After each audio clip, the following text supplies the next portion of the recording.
and they continue to do so for this tournament. You know, they got to worry about their careers, and then all the teams looking on them as well. It could just be extra pressure coming onto them, right?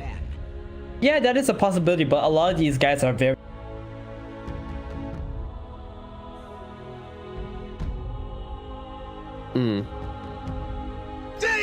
Ding, motherfucker! Yeah. 10 seconds remaining. 5 seconds remaining. Turned out, yeah. Dire team banned.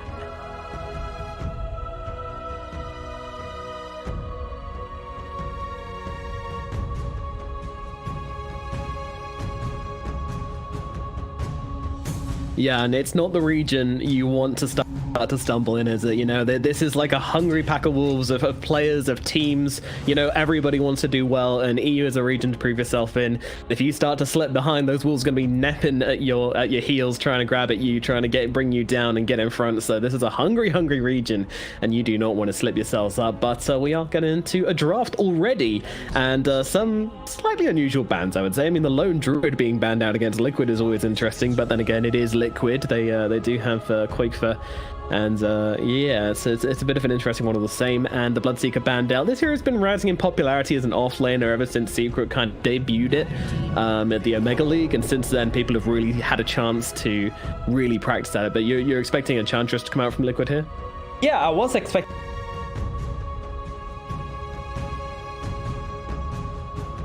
Radiant team pick. Mereska has arrived. Liquid is a team who plays Phoenix. And with this Dark Willow pickup from Liquid, Mars should be... There we go. There you have it. I meant the Mars. At picking the ranking. They already know what they want. They were out of Liquid. They did not hesitate. Mars is... Because they fully expected 5 men to... 5 seconds remaining. That Liquid will...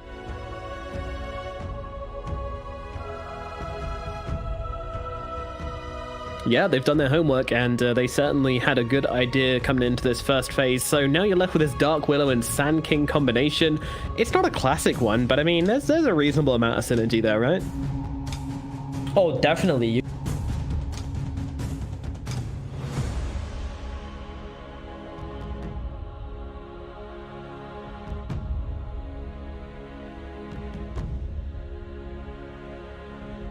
I think it's a very...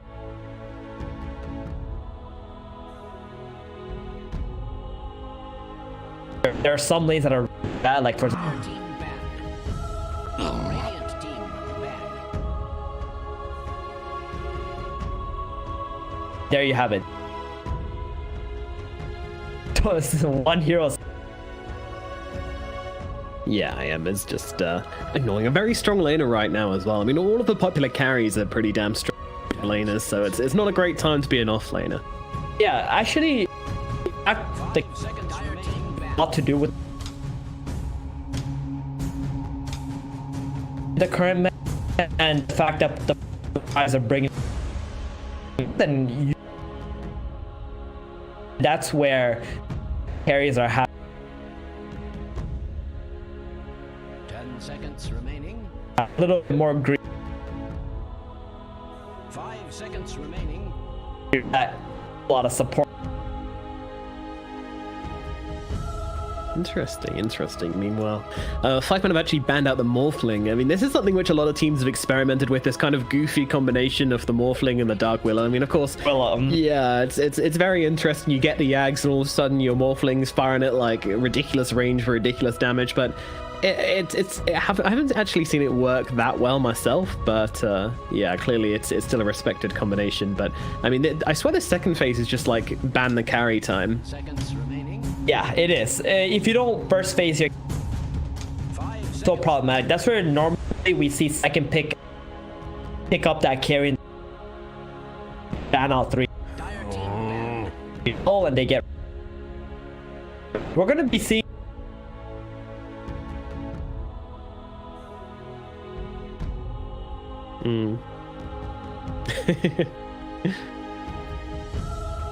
That being said, though, I do see an enchant here in this draft. 5 men love their enchant. 5 seconds remaining. Ench being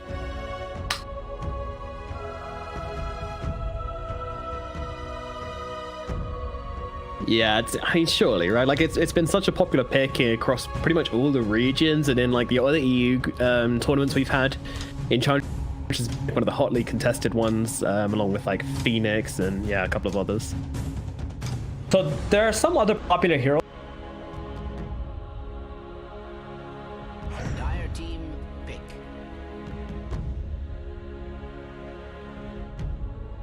Higher potential. Also,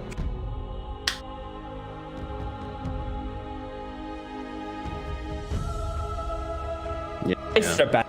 10 seconds remaining. All the region. 5 seconds remaining. Egg. Yep. Walks out of arena or into arena. It just doesn't care about arena when he's got rage on as well, which is quite frustrating. Yeah. I mean, all of these arena heroes are gone actually, which is yeah, interesting. I'm wondering what Liquid actually have to come up with against this egg now. I mean, there's still the obvious things like the Mirana, right? Like, but no one plays Mirana except NA. NA play Mirana, and everyone else just like, nah. Like, it gets picked up occasionally, they lose with it, and they're like, okay, yeah, no, let's not do this anymore. That's just an American thing. It's also in South. Oh, right. I think one of the why Mirana play with as NA. Mirana is this kind of hero that needs a lot of setup. Yeah.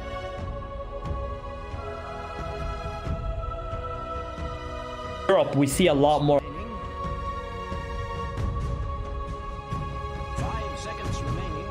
items and Dire team pick. all the tier. Team pick. Yeah. This game, wow, these next picks are real quick. Block got that fatal bonds. Potent 5 men going for Oracle, so save against banking. So still quite. Oracle does Warlock. You can also 5 seconds remaining. the Warlock, which is Spectre hero drums onto kill the egg. Yeah. Find him.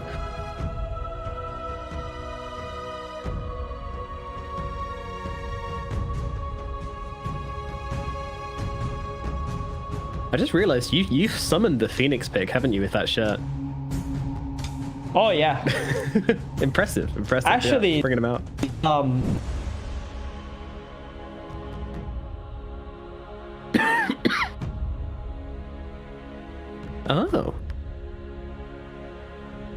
TNC team, well, it looks very dope. Quite rising from the ashes. Comfortable.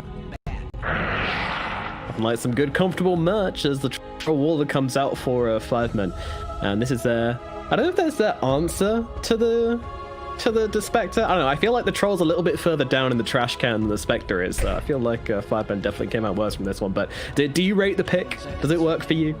So I see this. 5 seconds remaining. No. Like unless Liquid really. Dire team. I don't out of this. Radiant team ban. So what they want to do is they have free farm. Building on that. Battle Fury. Why and possible raid. As of right now, their heroes are not, and they're probably gonna look 10 seconds remaining. Dire team ban. maybe even like a Pugna.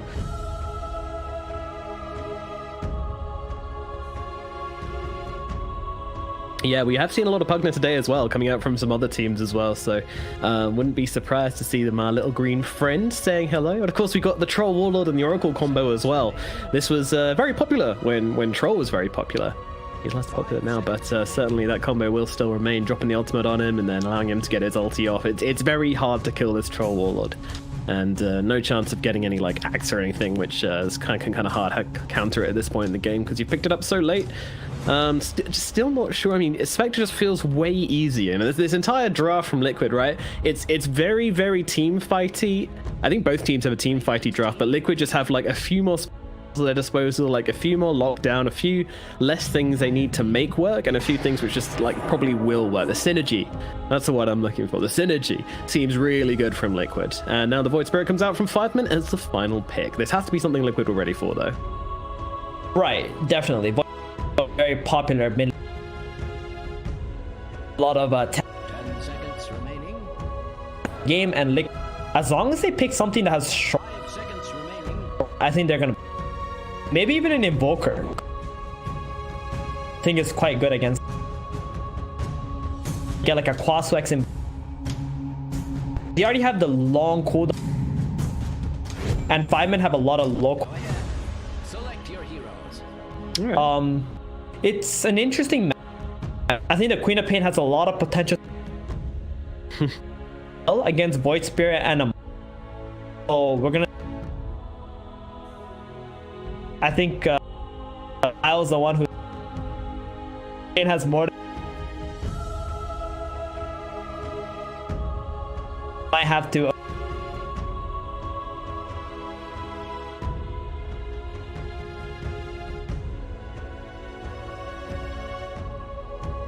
Yeah, that is an interesting pick, isn't it? The Queen of Pain is the final one. You know, I was expecting something a bit maybe not tanky, but just something which can kind of frontline through the early game for them a little bit. You know, obviously the Ember Spirit and the Storm Spirit was both banned, but they were definitely looking for something high mobility and something which can kind of do a bit of damage whilst the Spectre's kind of still coming online. But yeah, with the Queen of Pain, I don't know. It is very squishy, but at the same time, they do need that nuke damage, and there is a ton of team fight coming out from Liquid. Like this is such a high team fight. I mean, this is Liquid. It's what they love to do. But I mean, every single one of these heroes is going to absolutely love it if a fight breaks out. Same can be said for 5-men though, except maybe like the Troll and the Oracle, a little less team. You know, they don't have any of those big flashy ultimates, but still, they're definitely going to want to be brawling. Like, I'm just expecting this one to be an absolute bloodbath. Most definitely, yeah.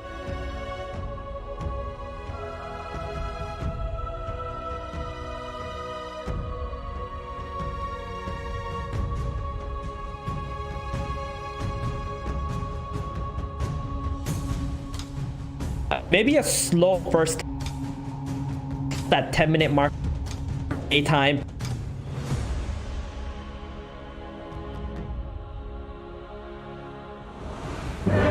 Work cut off for you, Nomad.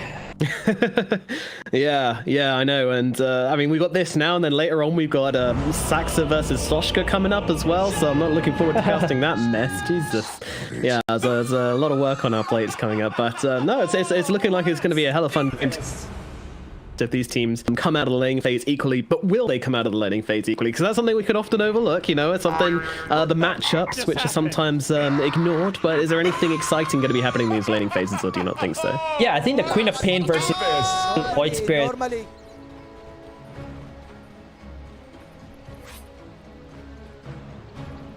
Both teams, I think it has an easy.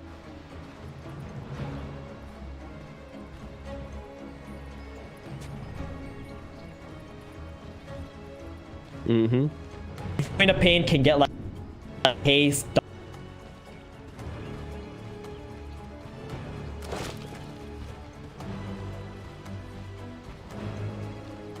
Top of that, earlier game, all Warlord plus.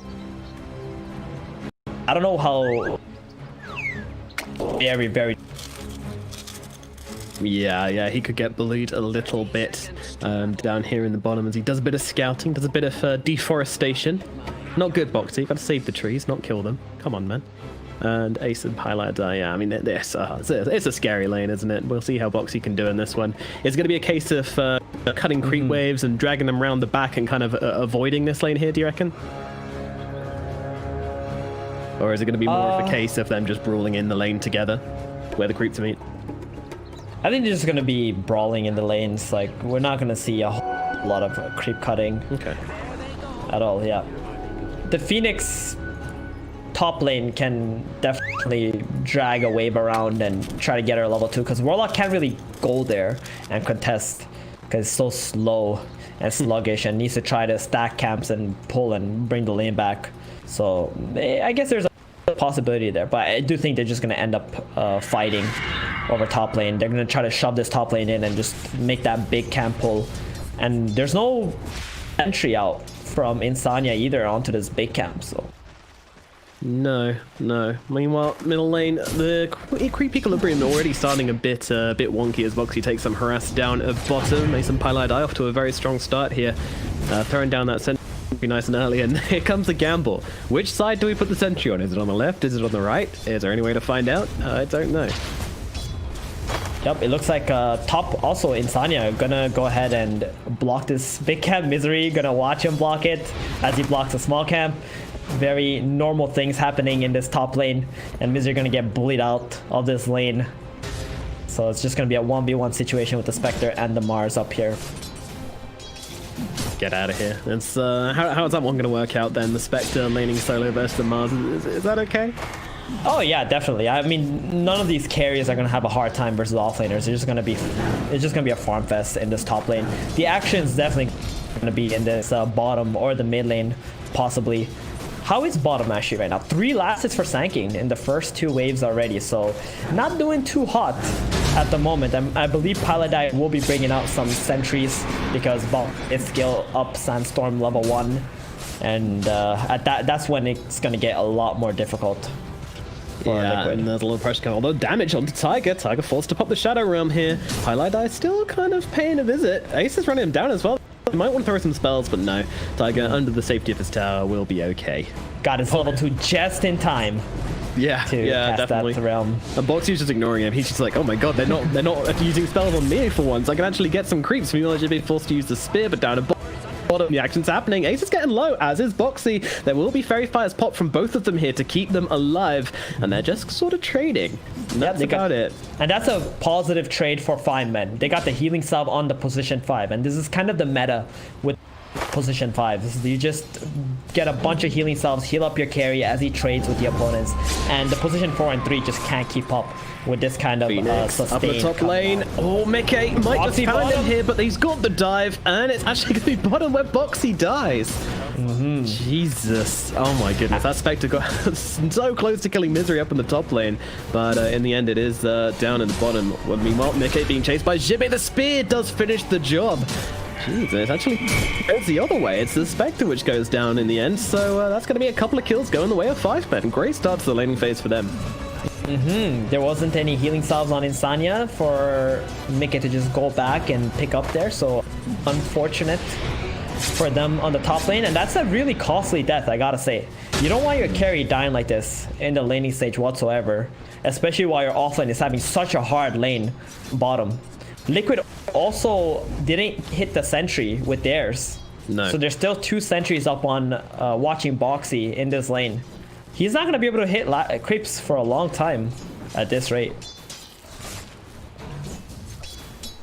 Liquid, maybe, don't know, maybe, I don't think any changes need making just yet. I think it's okay, but it's certainly starting to get a little bit out of hand as those top 3 heroes on the last hits chart all are green.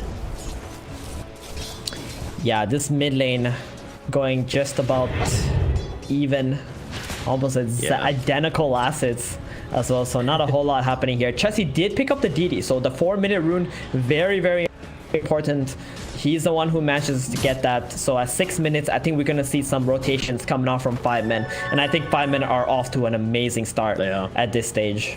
They are indeed, yeah. And I mean, that was whilst the support, Highlight Die, was away pulling, and Ace was still able to bring Sand King to the brink of death. And look at that damage which Highlight Die is firing out onto Tiger here as well. He is not having a good time. He is not, and we talked about how difficult this lane really is. Mid, very low, but Quakefer, I mean, he's not going to be able to finish the job, unfortunately. Looks like the Void Spirit will just get himself back. He's absolutely fine. He's got fire if he needs it. Oh, Palai die. He's in a lot of trouble here. Walks into 2 browns and dies inside the sandstorm. So a little bit out of position there on his end. He's got to just let them go on the troll instead and try to counter initiate. But sometimes, you know, Palai has got those wonky deaths happening. Yeah, the occasional misstep. You learn your lesson. And you get a little bit confident because this lane's going so damn well. You know, Ace is like, I don't even need you, I can solo this lane. And then they get a little bit ahead of themselves, forgetting that there is still a lot of damage coming out from these guys. Ace is 1 level ahead and almost twice the lacets of Boxy. So that's very problematic for Mr. Boxy here. I think he's a little bit out of the sentry range, so they're not able to commit to this kill. Oracle does have plenty of damage with that level 2 Purifying Flames at the moment. Well, you called it. Quakefa. Okay, Chessie uses his Astro Step and gets out. Quakefa almost committed that Sonic Wave to try and kill him. He got very low. It's cooking up. Yeah, indubitably. So there is something we should mention. 5 men, they played through a qualifier to get to this stage, right? Actually, Quakefa, hold that thought. Boxy fighting up in the bottom lane. Axis coming through, but Quakefa's joining the party. They're trying to bring down Palai Dai. Palai Dai trying to kill Boxy, won't be able to do so. And now it's just going to be a singular kill onto the position of 5 men in the bottom lane.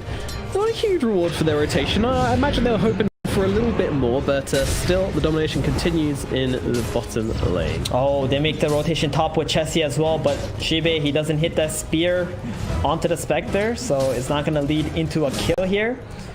Top is going to be neutralized at this point. Yeah. And you got to be thinking, Palai Dai is like, oh, it's okay, guys. The Quap TP bottom only got a position 5. All good. Ace, you know, he survived, and there was also an Arcane Rune used by Quakefa there too, so he really wanted to drop that Sonic Wave with that Arcane Rune, so it would come back much quicker. Yeah, it's always fun to just throw your spells out when you've got the Arcane Rune, that cooldown reduction. Just makes you feel free, doesn't it? Oh, Palai Dai. Oh, what's going on mid lane here? A little bit of a fight, yeah. Palai Dai drops a ward in front of the sentry, so that's going to get dewarded instantly. And going back to my first point I was trying to make here, 5 men, they came through a qualifier, so they've been playing quite a lot of Dota recently, and they've been playing, you know, with their backs against the wall, so, you know, they're quite in shape at the moment. Whereas Liquid, you know, they've had like a 3-week break, so to say, so maybe they're still trying to find their stride at this point in time. So yeah, but on the flip side, you could also say that 5 men have, you know, been on show. Liquid have been able to study them. Meanwhile, Liquid themselves have been playing behind closed doors, most likely. Meanwhile, the top lane there, Phoenix is getting a little bit low there. Should be okay. Only Fatal Bond's not too much to worry about. Oh, nice scan. She's coming in round the back. What's she gonna find here? Goes in with the Sonic. Oh, that's beautiful. Catches out the both of them, and Quakefa does it all by himself. Gets himself a cheeky little double kill behind the tower, and then gets himself away. Was that blind? Or did he just? There was a haunt. There was a haunt. So, right, the vision from the haunt gave him the information that he needed, and there was also a dagger on the Phoenix right before that. So, very nice play there from Quake. They even scanned that out, but you know, they were already stuck in this lower corner and just get killed off. Unfortunately for Chessie, Oracle TP'd in first, so his TP was like 5 seconds long. He couldn't get in there and cancel the TP of the Queen of Pain and get the kill or something like that. Yeah, no revenge happened.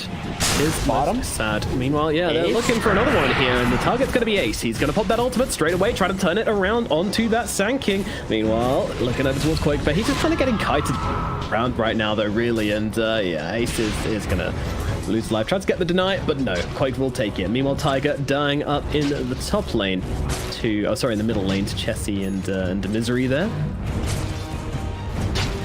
It's looking a lot like the rotations from Quakefa have been spot on and kind of neutralized by men's early game advantage at this point in the game.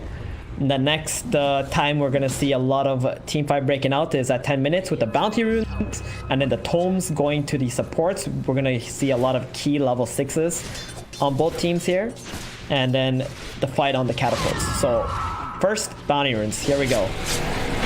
Where's the engagement? Top. Yeah, there's a little bit of a kerfuffle going on, but there's just 5 men defending their bounty rune, and yeah, no, nothing actually going on here. It's looking like it's actually looking pretty good for Tiger right here. As I might have found the Dark Willow as well. Willow trying to well, there's nowhere to run. No. The Spirit on top's around it. Tiger's still alive, but gets popped off by the Astral Step.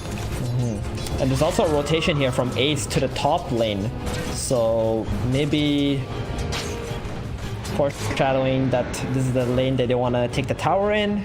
Shibe also making his way back to top, so they're gonna have a lot of heroes up in this lane soon. They are indeed. Yeah, Shibe kind of looking insania here, but not much you can do about it, to be honest. What big timings are we looking for then from these teams? Who's going to be the first one to pull out a big item, which the teams will start to play around? I think more than an item is going to be their spells, right? The Warlock level 6 plus a smoke, which can lead into a big team fight right now. So he got that Sanking. He's already got like level 4 Sandstorm. And this, there's some nice stacks here.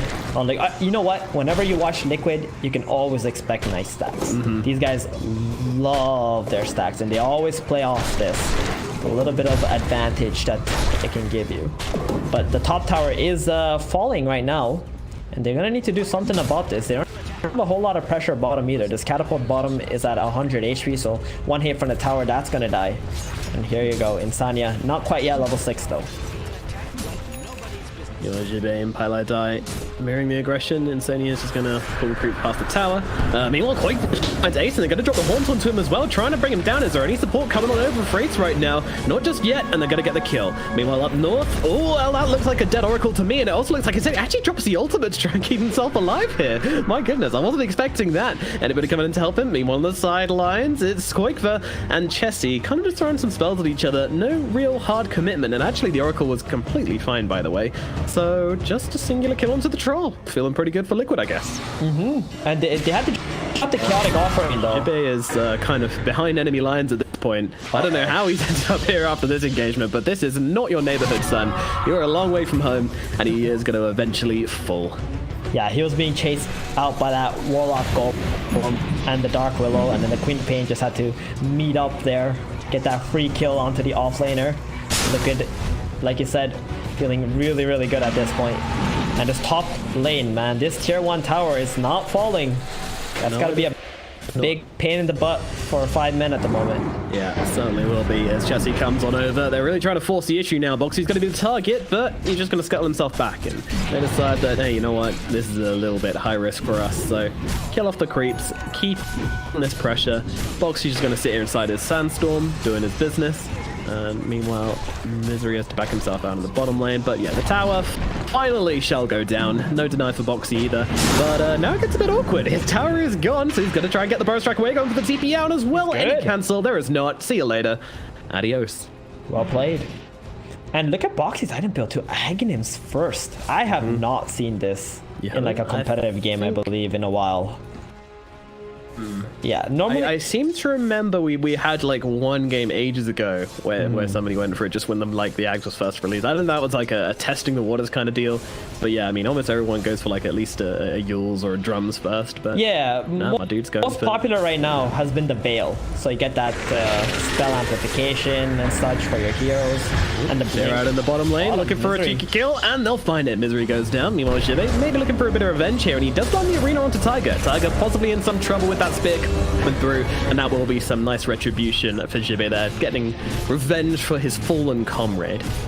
Yeah, not bad for Jibe. He really wants to drop that arena. He's been holding it, and this is going to allow him to just farm up a little bit too, get that Blink Dagger up, so they can start making some smoke plays on the side of 5 men as well, and get that first initiation going. So let's look at some of the item completions here. Quakeba already has his Orchid ready. Insania has 15 seconds on his Chaotic off. Boxy still 1.5 away from Aghanims. That's quite a long time. So I think with this next Golem and the Queen of Pain Orchid, there is some potential for some plays on the side of Liquid here. Oh, they can definitely go on ace. Feels like it. They There's a painting this smoke one. coming. However, oh, 5 men are ready for it. They're smoking around the back here. This might be a bit of a messy one. Let's see how it breaks out. Ace going to be the target right now. Silenced up to stop things off, but they're just dropping everything onto the Queen of Pain, and Koikman's going to get brought down immediately. And now Misery looking across to the Sand King, but he's borrowing strike himself away. Wants nothing to do with this one, and that is going to put an end to that. Wow, what a beautiful read from 5 men there, actually. That was such a clutch kill. Like, this Queen of Pain with her Orchid reveal just getting killed off instead. It's gotta feel really bad. Was also on a 4 kill streak there. Oh dear, not fantastic, that's for sure. Chessie's still looking for the +1 here. Boxy though, not the easiest of targets, as Ace has now finished off this Battle Fury, so my man Troll just wants to jungle for a while, kick up his feet, blast on some lo-fi tunes, and hit some creeps.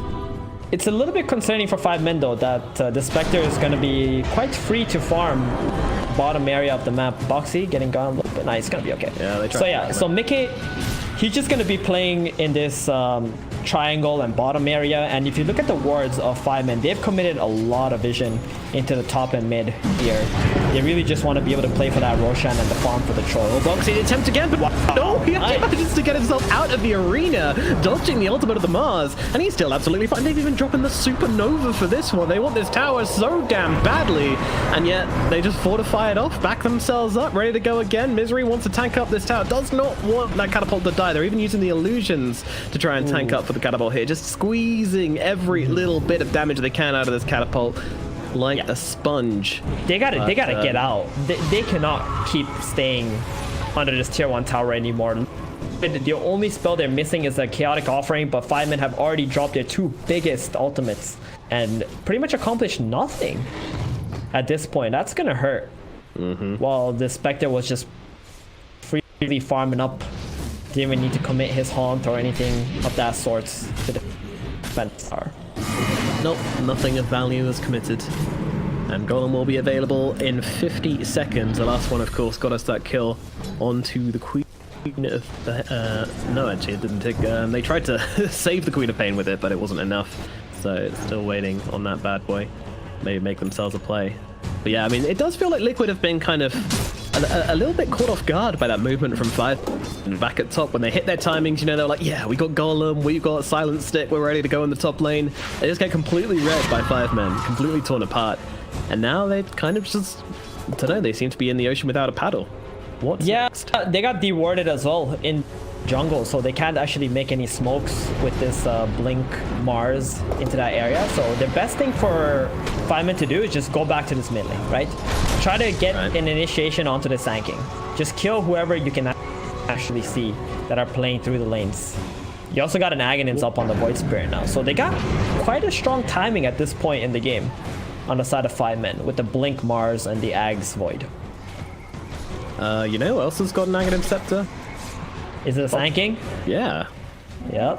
It's very, very farmed. He's actually right behind this Void Spirit at the moment in terms of net worth.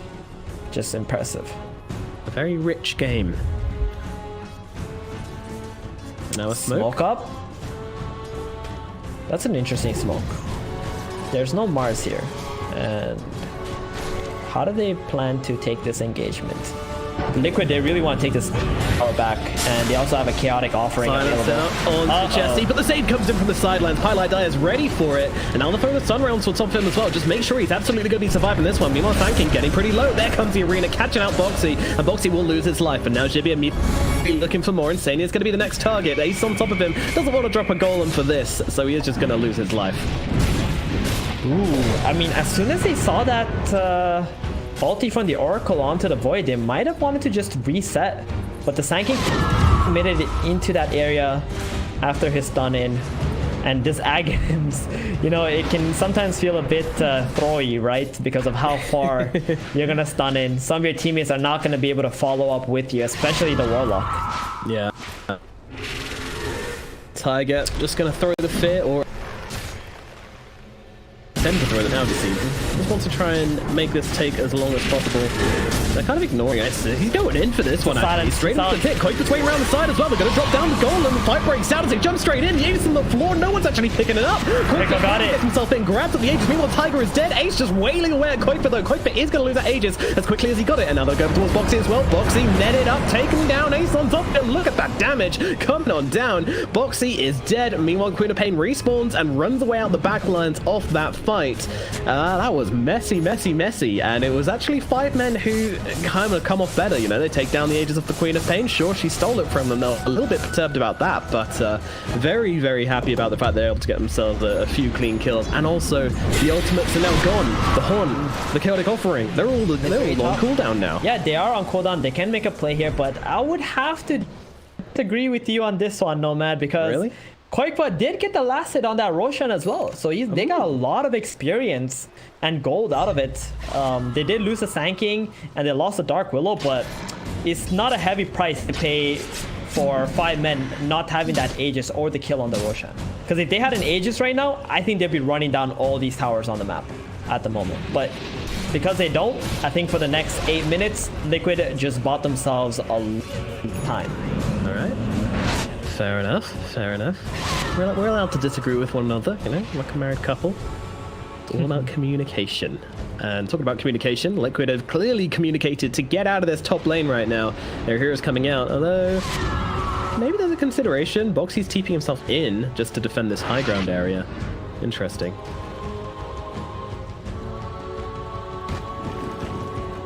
Feels tense, doesn't it? Yeah, both teams are kind of just waiting for that perfect timing. I think the problem with 5 men is they don't really have a whole lot of vision out on the map that sees Liquid. If you were to go to their point of view, all they can really see is like this Illusion's bottom pushing out the lane, or like Sanking, Sandstorming somewhere. So it's quite annoying for 5 men. And on the side of Liquid, they're just waiting for the big cooldowns, right? The Chaotic Offering, the Haunt again, and the Sonic Wave. Those spells are pretty much now back up. And if there is another engagement where Box jumped, I don't think they mind actually taking the engagement at all. Just jumping into the front here. Boxy actually jumping on the side here as they pop the Horn. Immediately trying to go and Twilight Dive and then him down in turn. The Oracle, he popped an ultimate onto himself just about in time before he drops on. Meanwhile, Quaker with a nice ultimate from the backlines brings down Misery, and Twilight Dive should be falling as well. Meanwhile, Ace just being controlled up in the front. What is this? He's doing a little jig through the team fight right now, but does finally break out of his dance of death and gets taken down. Beautifully done by Team Liquid. A catastrophic series of events for the side of 5 men here as they take that fight absolutely perfectly. Wow, that was actually so cool. They were trying to make the engagement onto the Sanking, and Boxy's like, nope, I see you, Oracle. Pops a stun onto him, Spectre instantly haunting in, forcing the Oracle to cast a false promise on himself. And every time Oracle has to cast a false promise on himself when he's out of position like that, it's just such a disastrous fight. And 5 men just not able to keep up with all this AoE damage coming out from Liquid, especially when the Oracle gets caught off first. I mean, this is an example of where Paladin needs to value his life way more and needs to position himself extremely far away from his allies and make sure that Liquid has to overexert themselves to try to catch him in the fights. Yeah, absolutely, absolutely. He's made himself a little bit too tempting of a target there. He just stays a little bit further back and saves whoever it is they jump on. Obviously, that's the ideal Oracle play, but who knows that? It was just a really nice jump, honestly. Right, you got to use the example of when the Void Spirit got jumped and popping the false promise and turning the fight around as your best example, right? So let's hope that Paladin is gonna do that again. Right now, someone's going to be the Oracle immediately unleashing onto him here, and there is nothing he can do. Nothing Jibby can do either. He just has to sit there as his teammate dies, and there's a BKB forced out from Quake for there. They'll trade an ultimate for BKB.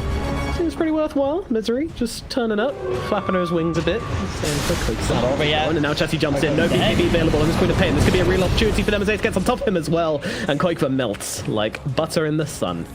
Was that me, or Quakefa just like not respecting the potential chase down and blinking a wave right away? I think he was maybe a little too confident there because he popped that 9-second BKB.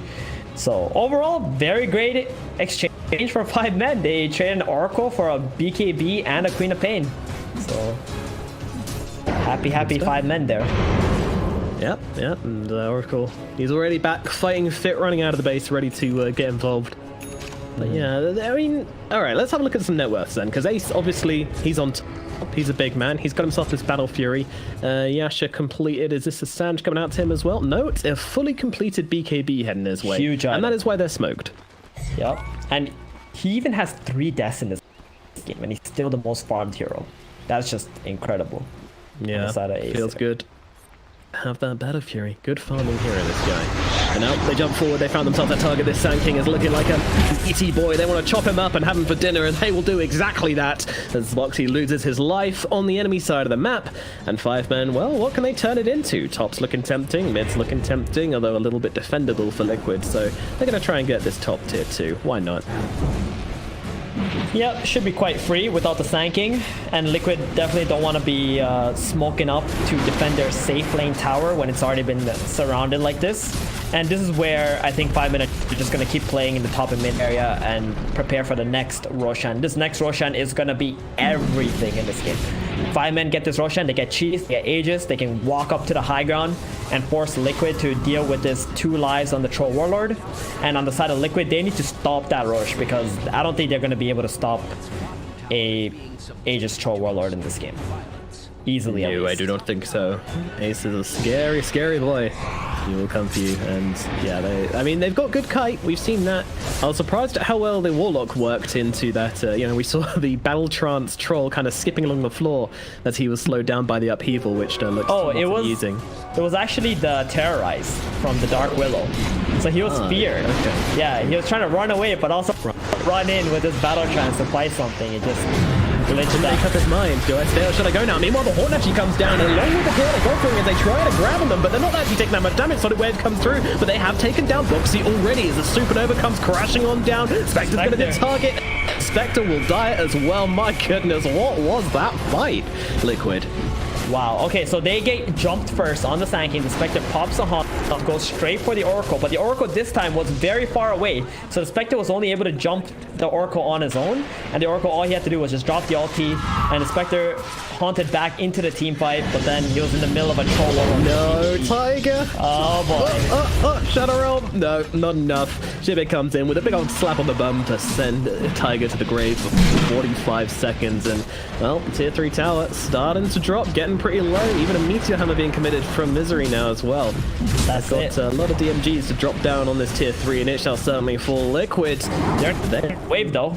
That's the backdoor protection. Quakeva has been skipping the creep waves. As soon as his Sonic Wave went on cooldown, he realized this fight is not for him anymore.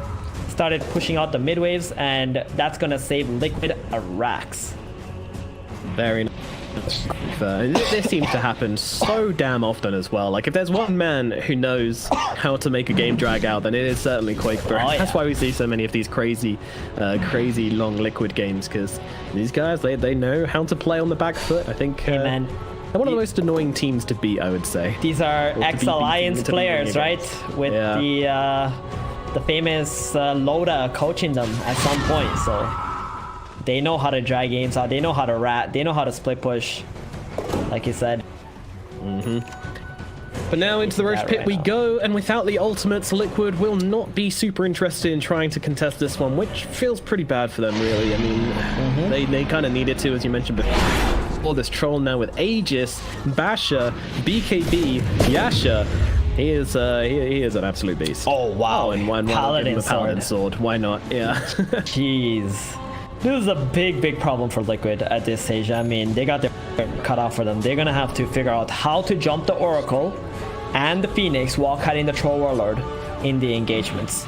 The other heroes on 5 men here, they're quite tanky too. Like this Mars and Void Spirit, they're very difficult to try and burst in the team fights for Liquid.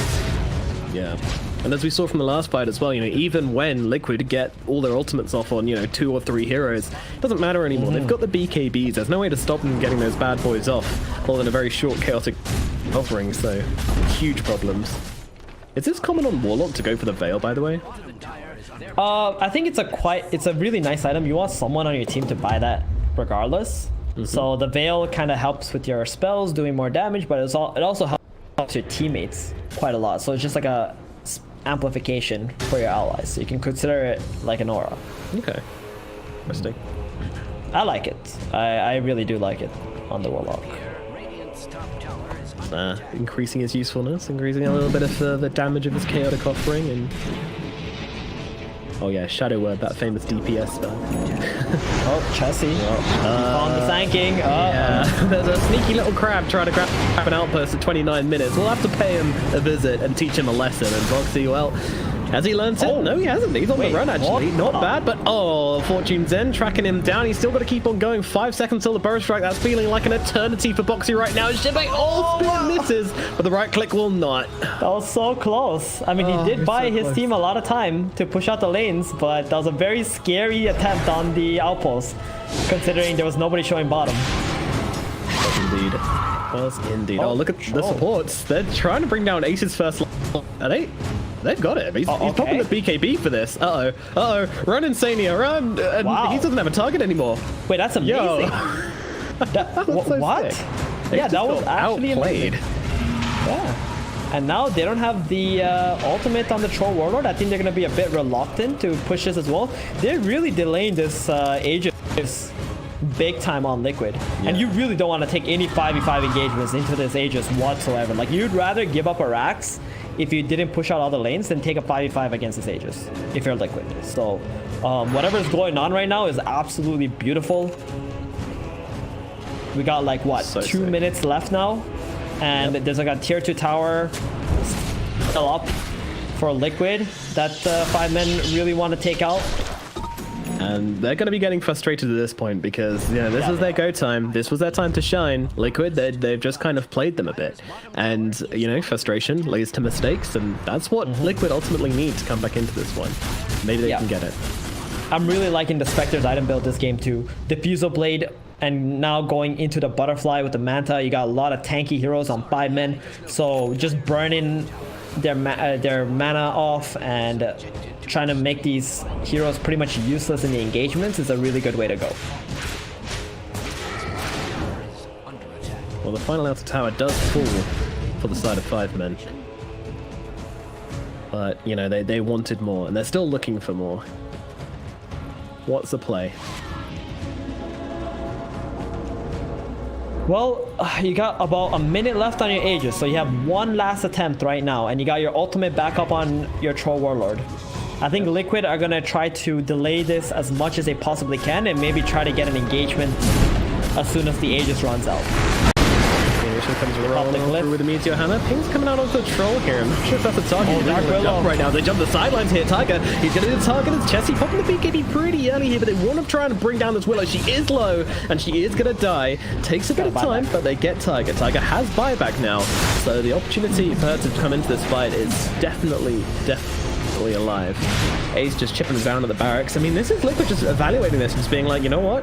It's fine. We've cut the creep wave. They do buy back on Tiger. I'm very surprised about that, but maybe they want to make a fight of this. They certainly do. Go in the back. Oracle's dead. Pilot goes down. He does buy back, but it's going to take him some time to get back into this one. Meanwhile, Supernova comes down. Boxy might be the target here. Certainly is. It's just the one hero going down though, and now the chaotic offering into the fear as well. And now the sonic wave comes cutting through Quaker, jumping into 3, doing so much damage. It's not really resulting in any kills just yet. It's only the Ace which has fallen so far. Meanwhile, Jibe, he's in some trouble being taken down. Insania trying to follow him, but in comes the ultimate. He's back. Pylite dies, saves his friend. And now they look across towards the Queen of Pain. Queen of Pain silenced up, being beaten down. She is going to lose her life. Dead for 85 seconds. Meanwhile, Mickey getting a little bit kited here. Look who's back. It's Ace in the backlines, looking for a kill onto a Spectre, popping that ultimate, popping that BKB, trying to rip through her defenses. Chessie trying to help out as well. He's pretty low though. They're both going to fall. Mickey and Chessie both die. Ace is the winner of this fight. 5 men, they managed to make this spaghetti messy fight go their way. Oh, that looks so beautiful from Liquid at first. They jumped the Oracle right away. Pilot Eye buys back, TP's on the outpost, tries to walk his way back into the team fight. As the fight was developing, Quakeball was able to get this massive sonic wave. But it just wasn't enough because Oracle made it back to the fight, dropped the ulti with Jibe having like, I think, 50 HP or something, managing to save him, and then putting Quakeball really out of position, trying to go for that kill onto the Mars, and that's how the fight just turned around. Yeah, and now 5 men get a free Rax, buyback from the Quakebot too. Yeah. is sometimes just in the right place at the right time. The immediate buyback, no hesitation from Pylai to get back into that one. Like, yeah, okay, dying in the first place, maybe not the best idea for the Oracle, but still able to be where he's needed. It just means that next fight, he needs to play so carefully, because if he gets caught out again, he's not going to have that option. He's not going to have the buyback, and that could spell trouble. It would have been really nice if Boxy had enough gold in that team fight to be able to buy back too, because he was the key missing factor for Liquid to be able to turn this game around on that engagement. Absolutely, absolutely. Oh, 5 men. I mean, I don't think they want to go high ground without an Aegis, right? Like, they have to wait. Yeah, definitely. They're very happy to just wait out the Roshan, you know, wait for it to respawn and just get the third one. This next one could have an Aghanims or Refresher on it, which is very important as well. You can have potential double eggs, which is already very hard for Liquid to even kill one egg at this point in the game. Yeah, these eggs have been quite effective. They never really put themselves in a great position to kill off these eggs. You know, they did go for the drum Vector into the defusal, so I mean, Mickey is hitting pretty damn fast, but I mean, there's not the opportunity for you to just TP in and start hitting an egg when there's a troll warlord in the game, really, is there? But I mean, we just gotta talk about the Aegis, right? Like, that's just what they want. We can talk about the eggs, we can talk about the refresher, the cheese, whatever, but all they really want is just the third Aegis and just use that second life, where Liquid need to commit so many things to even kill one troll warlord. How do they do it? Well, I don't know. Yeah, I think that's the problem with the draft, is that they went all in onto this team fight and they're pretty much just getting countered by BKBs and Aegis. So unless they take it away from them. BKB down to 7 seconds, you know, it's gonna get lower, and we're outside of the BKB. I think this troll, it doesn't have the freest of games, right? You've now got the Heaven's Halberd up on the Sand King. He's got insane maneuverability, and every hero on the side of Liquid has really great maneuverability, except for the Warlock, who can just dump down an upheaval and probably isn't going to be your first target for a troll wall anyway. So I think that's something we're going to have to consider as the game gets later and later, and that the troll might not be the unstoppable force he is right now with this big long BKB, and as it gets shorter and the game gets later and heroes get tankier, it becomes a little bit harder for the troll warlord to play on these team fights. Oh, definitely. One of the biggest weaknesses of troll warlord is getting kited without his BKB. Oh, boss. Ooh, okay, he's out. Is he? Oh, he's going in. Yeah, they're committing to this one. Horn's even being thrown down by the side of Liquid here. That's a big commitment from them as they try to jump to the backlines. Looking for the Oracle, who immediately just drops that ultimate down on himself. No hesitation from him. Meanwhile, jump forward from Boxy doesn't land. And, well, a little bit of poking, a little bit of prodding.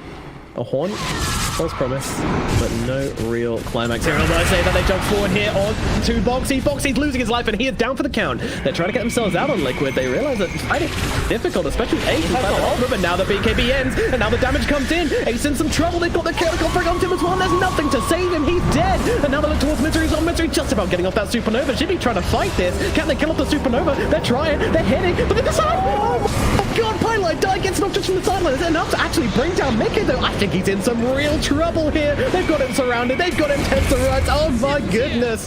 5 men just in time. Pylai Die, I mean, he might have made a couple of mistakes in this game. That was a godly disarm. He couldn't have timed it better. That was amazing. They got baited so hard. It was like the last hit left onto that egg. Oh my goodness. 5 men are playing some goddamn Dota 2, and it is an absolute treat. Liquid, they buy back on Mickey and Insania. They want to try and hold on to this one still. They have got their Sand King back in 7 seconds as well, so, you know, without the Troll Warlord, it's a very, very slow push. Come the tower. It looks like they... No, I don't think they're going to be able to get the tower. In fact, Spectre coming in, looking towards Jibe here. Jibe wants to run, but unfortunately he's being upheavaled now as well. Oh my goodness, trudging through the snow, but in comes Boxy with the epicenter, and they will be able to kill off Jibe. Oh, this is quite concerning, because now the Mars has to pop his buyback to stop Liquid's attempt on Roshan if Liquid do decide to go for that as soon as the Queen of Pain is alive. And I think they need to do it, because if they give away Roshan to 5 men, they might as well just call G here. So they're gonna have to make some kind of play onto this Aegis. Has cheese, refresher, and they're pinging it out on Insania. They know how valuable this is, and Spectre can actually do Rosh quite quickly with this build. Yeah, they're not going to take a long time. Let's see, 5 men. How long can they delay this for? Can they delay it? 45 seconds. The burr. The courier. Little, Toss it out. little chicken comes diving into the Roche pit. Hey guys, what's going on? Oh, I see you taking Roche. All right. They're gathered. They're up here on the high ground side of 5 men, and there it is. The Mars buyback comes out, and that sound means Liquid need to get themselves the hell away. Meanwhile, quietly on the sidelines, Misery's just very calmly bought himself a refresher orb. Oh, okay. Keep that one in his pocket. All right. That's a pretty early refresher orb for Phoenix there. Gotta say. He got jealous of Roshan with his refresher shard. Yeah. Oh, Spectre is actually level 25 now. Are there any other level 25s at this point? Troll's almost there. Queen of Pain, that's a big one. Yeah. If the Quap can actually get to level 25 in this game, that's going to be quite huge. Oh, with the Spell Prism. Spell Prism plus Arcane Oh Rune. my goodness. If Whoa. only she could get it immediately. Yeah, I mean, there's a tome, right? There should be a tome available somewhere on the side of Liquid. But that's still way too far away from the 25. This Roshan is going to be fought over well before that. Maybe if they can get like a pick off on an Oracle, the Quap might just get 25 in the middle of the engagement. Goodness me, so many timings coming up. I mean, these fights are going to start to look completely different pretty soon. This Spectre as well, she is just like becoming an absolute beast with this Witness Shaco, 5% dispersion talent. That's a lot of health, that's a lot of damage resistance. Smoke up. That's what I love about Dota, right? There's so many tiny details that can pretty much turn the tides of the fight. Quite right, sir. And now Liquid coming in from the side here. They might not be expecting this one. Can they find Misery? Horn comes down, but immediately looking for a target. But the beacon actually came off in time, so they didn't get in with the Forest Strike, but they get Oracle in the backline. The big target's down. ASO cut through the Queen of Pain. Queen of Pain dies as well. And now they actually get the torn off onto the Dark Willow, so she gets brought back into her demise. But a buyback comes out from Tiger just as quickly. Meke is going to fight up into this one. Misery pops a second supernova right in their faces, and Ace comes through with that battle truck, but gets this armed up pretty quickly. If it doesn't make a difference, Meke's going to die. 125 seconds. No Spectre. Boxy might be heading the same way as well, though I say that. Tiger's trying to make some magic happen, but unfortunately, he's no Harry Potter. He's going to get cut down as well, it looks like. Tries to get away. Will not do so. The Dark Willow is dead, along with 2 of her teammates, and that was a dieback from Tiger as well, by the way. And now the Roshan, and very likely a lot more than that is going to go way of 5 men. Yep, and that Queen of Pain, she just got sliced up by the Troll Warlord as soon as she blinked into the engagement. And I think Misery just pressed R twice and just took his hands off the keyboard. The entirety of that team fight, and they won. He pressed Q in between, but yeah, that was about it, and that's all he needed to do. That's all he had to do in the engagement. Oh man, this is real bad. Real bad for Liquid. 70 seconds. Oh, they're just going in here. Chessie is not messing around. He is here to play. And Boxy will have to break himself out. The buyback comes in from Koikfa. They will make one last effort here. The 2 heroes down though. Liquid, can you do it? Can you defend? Void Spirit has this, by the way. He's got a refresher orb. A refresher shard.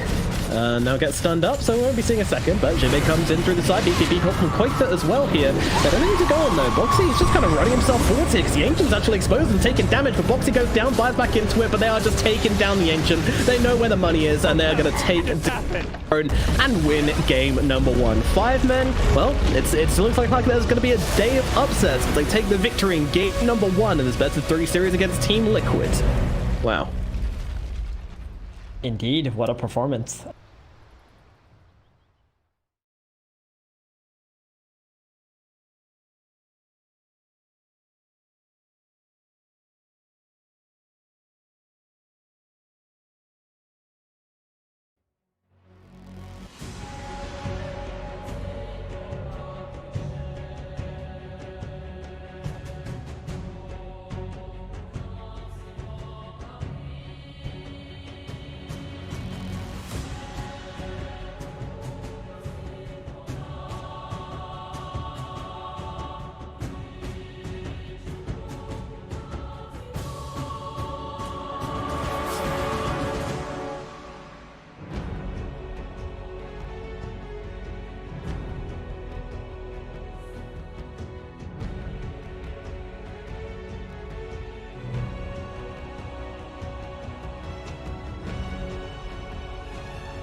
Dire team ban.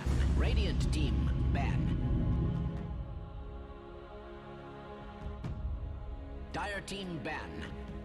Fiveman knew exactly what they wanted to pick and what heroes they were trying to prioritize. Liquid, they had an idea of what Fiveman wanted to pick. They had their own counters to it, but overall, I felt like their lineup ended up lacking, and it wasn't on par with the current meta heroes. So Liquid, back against the walls in the draft.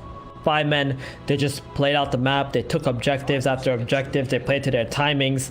They got some really good Roshan fights. And then Liquid, it just felt like they needed to win so many battles in order to try and keep up with Fivemen, and it just wasn't enough for them. So hopefully in this game, I think Team Liquid, they're gonna respect, as we can see, the Phoenix getting banned out already. They feel like they already don't really understand what they need to be able to counter this hero. So let's just get that out of the way. Don't even have to think about it and just play a brand new game. Oh no, they've banned Phoenix. That means your shirt has to come off. So it's the only way to sell this, Steven. No, it's not. I don't want us to be taken down. Twitch will be up in here breaking the terms of service. Okay, we'll save the audience from that one at least. But yeah, we're gonna have the tiny banned out again. So the only adjustment is it's banning out the Phoenix rather than the Bloodseeker, who now we see popping up for Fivemen. So yeah, this hero raising in popularity pretty rapidly. The off-lane flavor of the month. I think it's amazing. I think this hero is so good. Its sustain is incredible. Now, Liquid do have an option. One of the top counters to Bloodseeker at the moment has been Lifestealer. We've seen it quite a lot, and I fully expect to ban that out in the second phase. So if Liquid don't snag up a Bloodseeker at the moment, I think it's going to be a lot of trouble for them to find another hero that can actually bully a Bloodseeker out of the lane, or even be able to beat a Bloodseeker. This hero is just so difficult to be able to defeat as a carry, which is not normal, because most of the time the safe lane has an extremely good time against off lanes. Yeah, it's just so it's one of those heroes which is just being played in such a weird way that it kind of changes the way you have to play Dota, and that's one of the most annoying heroes. It's going to be powerful for a while as well, I feel, because when a hero makes you change the way you play, you then have to adjust more to try and beat it, right? So that's just the annoyance of the Bloodseeker right now. I feel like that was with Veno when he was popular. You just had to completely adjust how you were playing into him. But jeez, yeah, Venom not so popular anymore. What happened to that hero? It got nerfed. It lost like 2 damage on the poison sting in the laning stage in the early levels, and that's a lot of damage. So not as strong of a laner anymore. Kind of just made the hero fall off because of it. There are still some teams that play it. Teams that are capable of running the Veno on the 5 especially. Still like to play it, but just not that good of an offlaner anymore. And Team Liquid going for the Sanking again. I mean, this time around, they pick Sanking. I hope that's going to be like a position 4 Sanking or something, because watching game 1, I think Fivemen really know how to deal with this hero. Right, you ban the anti-mage to protect the Sanking, but then they just end up picking like an Oracle troll lane, which made the Sanking's life absolutely miserable.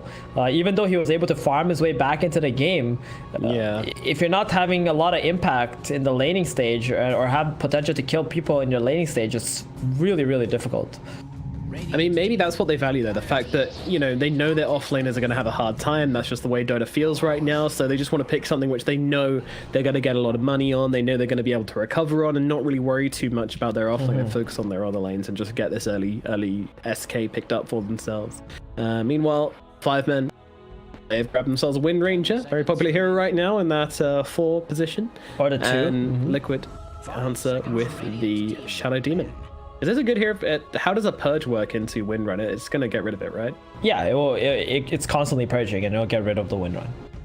That's sad. Shadow Demon, I think their thought on this hero is to actually have like a save against the Bloodseeker, the Blood Rights. But not only that, but as a laner, it should be quite good against Bloodseeker, because he can stack up that poison onto the Bloodseeker, maybe get some kill potential through on the Bloodseeker with your disruption.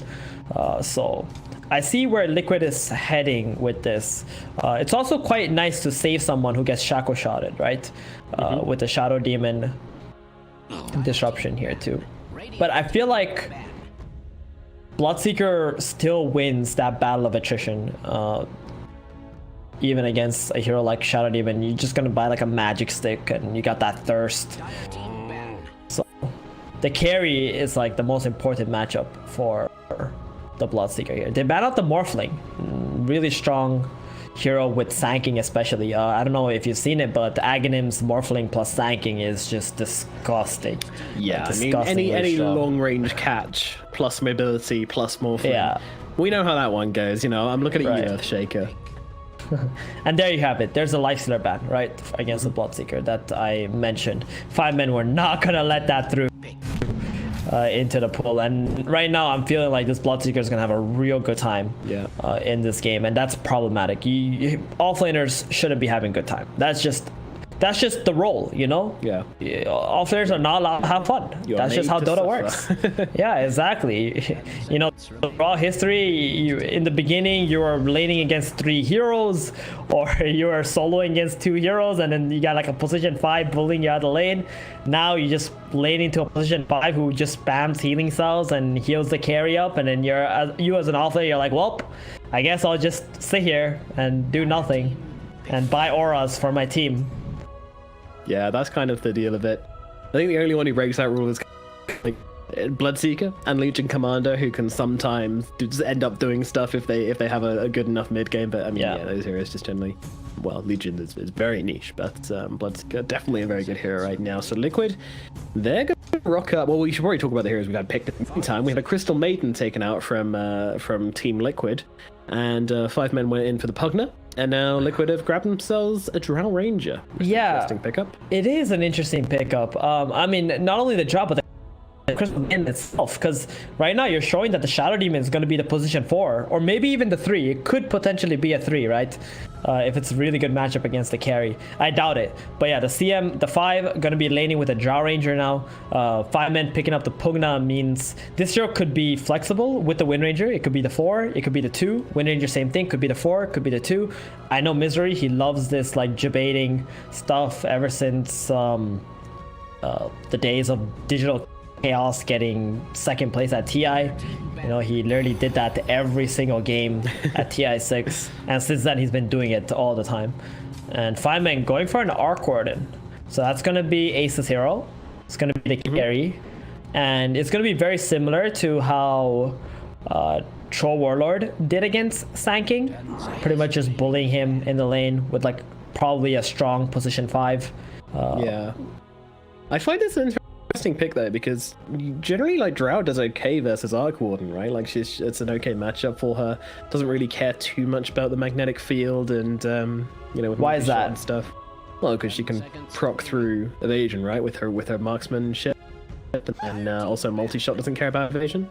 Yeah, but still, Drow needs to land every single hit in order to be dishing out like, you know, sufficient damage, right? It's not like this hero is playing with relevant damage, exactly. And it's not like it's paired up with a vengeful spirit or some strong auras that's amplifying her to be able to, you know, burst through people. So it's gonna be still extremely annoying for that bubble, and I think Arc Warden will actually end up outranging this Drow at some point. The one thing I am concerned about is if the Sanking doesn't have a terrible lane and he goes the same build with that Aghanims, then you have something that can find the Arc Warden in this game. True, yeah, that's a great point. The long range catch is exactly what you want versus an Arc Warden.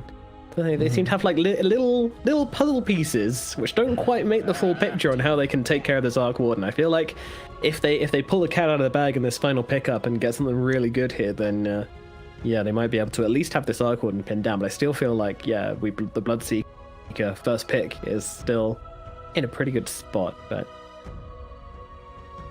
final band's coming out, so they get rid of the Broodmother and the Storm Spirit on the side of 5 men. And meanwhile, Team Liquid, they've gotten rid of a Puck and one more band.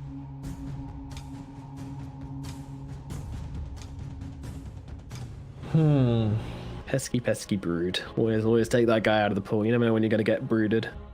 Definitely. Especially when you play into Liquid, my god. Yeah, Quakeva. There's no way you're going to let that go into the pool. And one thing that is concerning for me, looking at Liquid's drafts, and I'm thinking from Liquid's perspective because they're the ones who are down 1 game, right? So I'm always looking at like, okay, how can these guys push it to game 3 here? They have a lot of squishy heroes. They have Crystal Maiden, Shadow Demon, Jaw Ranger. Like, their front line is a Sankin at the moment. And if the Sankin doesn't have a good lane, then he's not a frontline hero either. He cannot be, you know, soaking up any damage or going in for you and tanking anything. So Liquid, they're gonna need to pick a really clutch hero at the end here, and someone who can also be able to jump in and like get attention onto themselves, so that the Drow, the CM, the Shadow Demon, these heroes can like sit in the back and constantly cast out spells. Yeah, without getting invaded by the side of 5-man. And there he is, coming out again in the last minute. The Void Spirit comes out, and the DK there you have it from Liquid. You like it? Tank. Yeah, it's good. I mean, it's what we need, right? A tanky hero who can stay in the front line, has a stun, can take towers, and then when he pops his ultimate, he can also pick up the aura from the Jaw Ranger. So this DK is gonna have like an additional 10 armor, you know, 60 attack speed from this agility that he's gonna. That's gonna be quite nice. Okay, well, that's going to round off the Liquid draft with their big beefy frontliner to put in that place. Meanwhile, 5-man, they have gone for the Void Spirit to put in the middle lane. So it's going to be the Void versus the DK at mid. How does that one go down? I think it's a nothing lane. Both heroes are just gonna farm. Like, that's what DK does, right? He just creates nothing lanes where they just farm up. Void Spirit gonna look for those power runes and try to make some plays around the map. And like we talked about, the Pugna was a debate pick, right? Like they put it at the position 5 in the end here. Yeah. And they picked up the Void Spirit. Now, I don't know what position 5 Pugna does anymore, because Pugna needs so many levels to have any impact, as they made his spells like scale, right? At early levels it does less. So Yeah. I'm kind of concerned for Paladai in this game. That's all I gotta say. Yeah, I don't know what this Pugna does either. Like, usually you pick up a Pos 5 Pugna for the Decrepify, right? Like, when you can really ruin someone's game. They don't have that this game. Like, no one cares about Decrepify. Not a single hero cares about Decrepify. So yeah, I'm wondering. I've got questions, and let's hope that the 5-men have the answers as we get into game number 2 of 5-men versus Team Liquid here at the OGA Dota PIT. Let's see what they can pull out of the bag in the second game. Is it going to be a 2-0 for 5-men, or is Liquid going to be able to make the strike back? Let's find out. Look for heading in towards the middle lane. Gonna be laning into Chessie, already mentioned. That's a boring lane. Let's talk about next side. Let's see, we got Boxy, then we got Tiger heading up to top. Is Boxy gonna have a better time of things this time around? I think he will have a much better lane than against Oracle plus Troll Warlord. I mean, Pugna Arcward, and like you said, it's kind of like a wonky lane. I can see some potential there with the Caprify and Flux or something, but I think he's got a much easier lane this time around. The lane that I'm most concerned about is Bloodseeker Windranger. This thing is deadly, and it's laning into a Drow and a Crystal Maiden. I think if there's one Shackle Shot that lands, they're gonna be able to run over this lane with just like Blood Right, get that thirst damage, and top is gonna be a bloodbath too because of the 2 range heroes hitting the Sanking. I think this is gonna have a lot of thirst. All right, so who's going to come out of the laning phase with more kills? Is it going to be the Bloodseeker, or is it going to be the Sanking? You know? It's gotta be the Bloodseeker, I think. Yeah, probably is. Oh. He's going to have a really good time. My god, Chessie. He's taking some big heavy hits right now, and they actually use the disruption just before the silence comes out. He could be in some real trouble. He's got a dissimulate to work with, but they are just surrounding him at this point, trying to run away. Meke is just ready with the frost arrows, and that's going to be a first blood going to the Drow Ranger. So they get first blood. She wasn't in the poll, but that's a good start for her. They get the first blood, but then Shadow Demon now has disruption level 1. So this top lane is gonna suffer a little bit because of that. Maybe. But at the same time, it could close the gap. Let's see. Oh yeah, disrupt Twilight Die. Get him. What's Twilight they doing? He's running a different way. Oh, he just wants to drag away from the creeps. Nice. Look how fast he is. 330 movement speed. There's nobody who's gonna be able to catch this lad. Yeah, toddlers are fast though. I have to look after one of those little shits. They're a pain in the ass. Take your eye off them for 2 seconds and they're playing in traffic. Anyway. I don't babysit much anymore. How we looking here on this bottom lane at this point? We got pretty pretty good damage coming out from Radiant side. I mean, this is where Insania is gonna suffer a little bit. He's only got 1 mango left, not a whole lot of mana regen until he skills up that arcane aura. If he goes for the frostbite, I think that might be a little bit of a throw in the kind of lane, because you're gonna need to constantly push the lane out so that they have no potential to try and kill you. You need your creep momentum on your side, because if the creeps are going into you, this Bloodright and Shackle Shot, they're just gonna, it's gonna be real bad. Meanwhile, oh, down the bottom. Yeah, I mean, the thing down the bottom there, you got 2 Frost ladies working together, you know, they're theming together, they're vibing together, so there's no way they can lose this. It's a guarantee. I mean, they're drawing, which is pretty damn good, and considering Drow's got a kill to her name as well, she's going to be happy with that one. Misery is struggling to trade with Insania here, actually, as he's taking some heavy hits, but Misery holding on to that win run for as long as possible. Mickey just making sure Jibe can't get in and do anything naughty. Cheeky Bloodright, which could cause some trouble. To calm down in this bottom lane. Yeah, he's got that wave, massive wave under the tower here for Jibe. We got ourselves Highlight Die and Ace, just kind of, well, they're starting to 4 charges. Tiger's hit level. Yeah. Doesn't get to 5. Yeah. Close. Close Got a Wraith ban now. indeed. Yeah, I mean, again, it's just drawing in the side lanes right now, which is not what we expected, but, you know, some interesting circumstance, that first blood, but leveling up Disruption, a few different things going on to make things a little bit interesting, a little bit spicy in this laning phase. Yeah, things are looking a lot better this game for Liquid, especially for the Sand King. If you look at his last hits right now, this is how many creeps he had at like 7 minutes last game, I believe. So... Oh, Highlight Die and Taiga, they're going at it. They are indeed. Tiger throws in the disruption. Can he survive it, though, is the question. And no.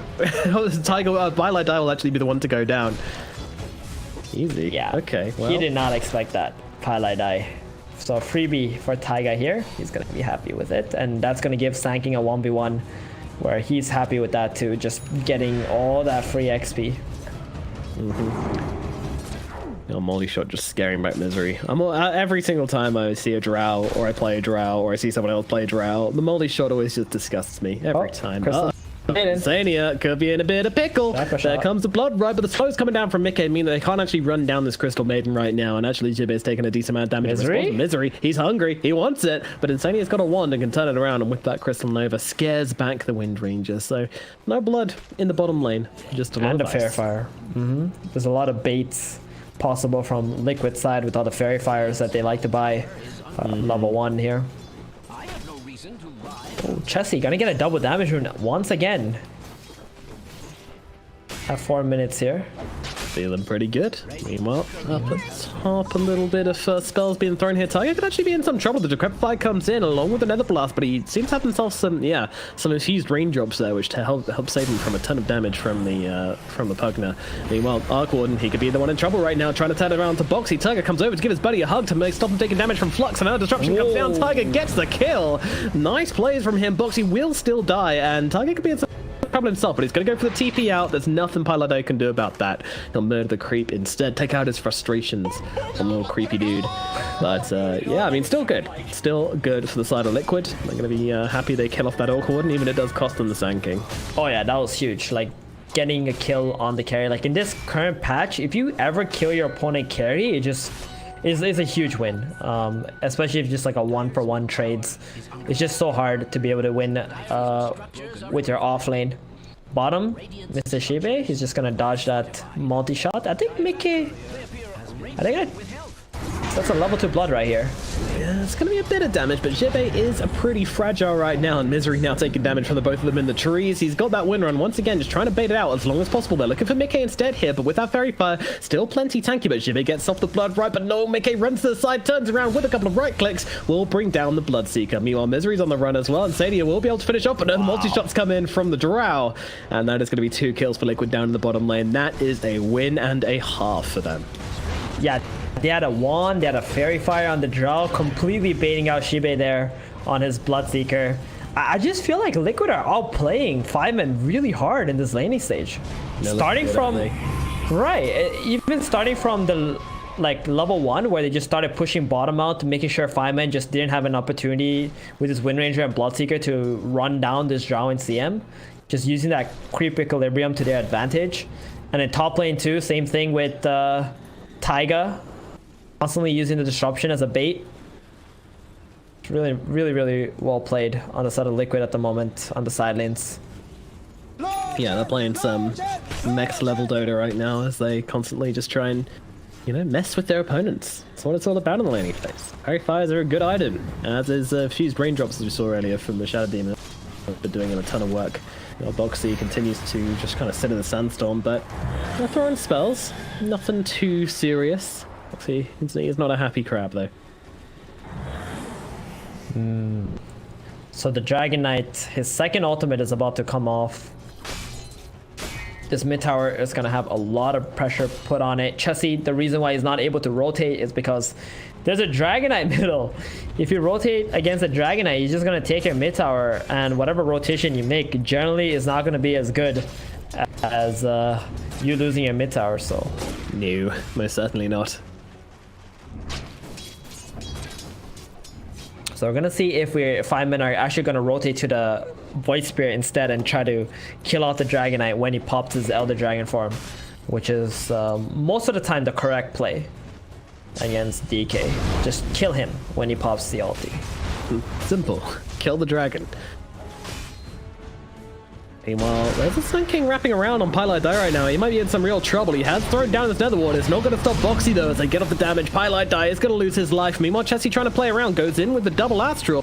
But unfortunately with the 3 heroes here, it's not going to result in any kind of kill go in the way of 5 men. They will not get retribution. And the tower's still perfectly healthy at that as well. And Koipu's even going to find himself a DD. Oh, let's go hit some towers, folks. Oh boy.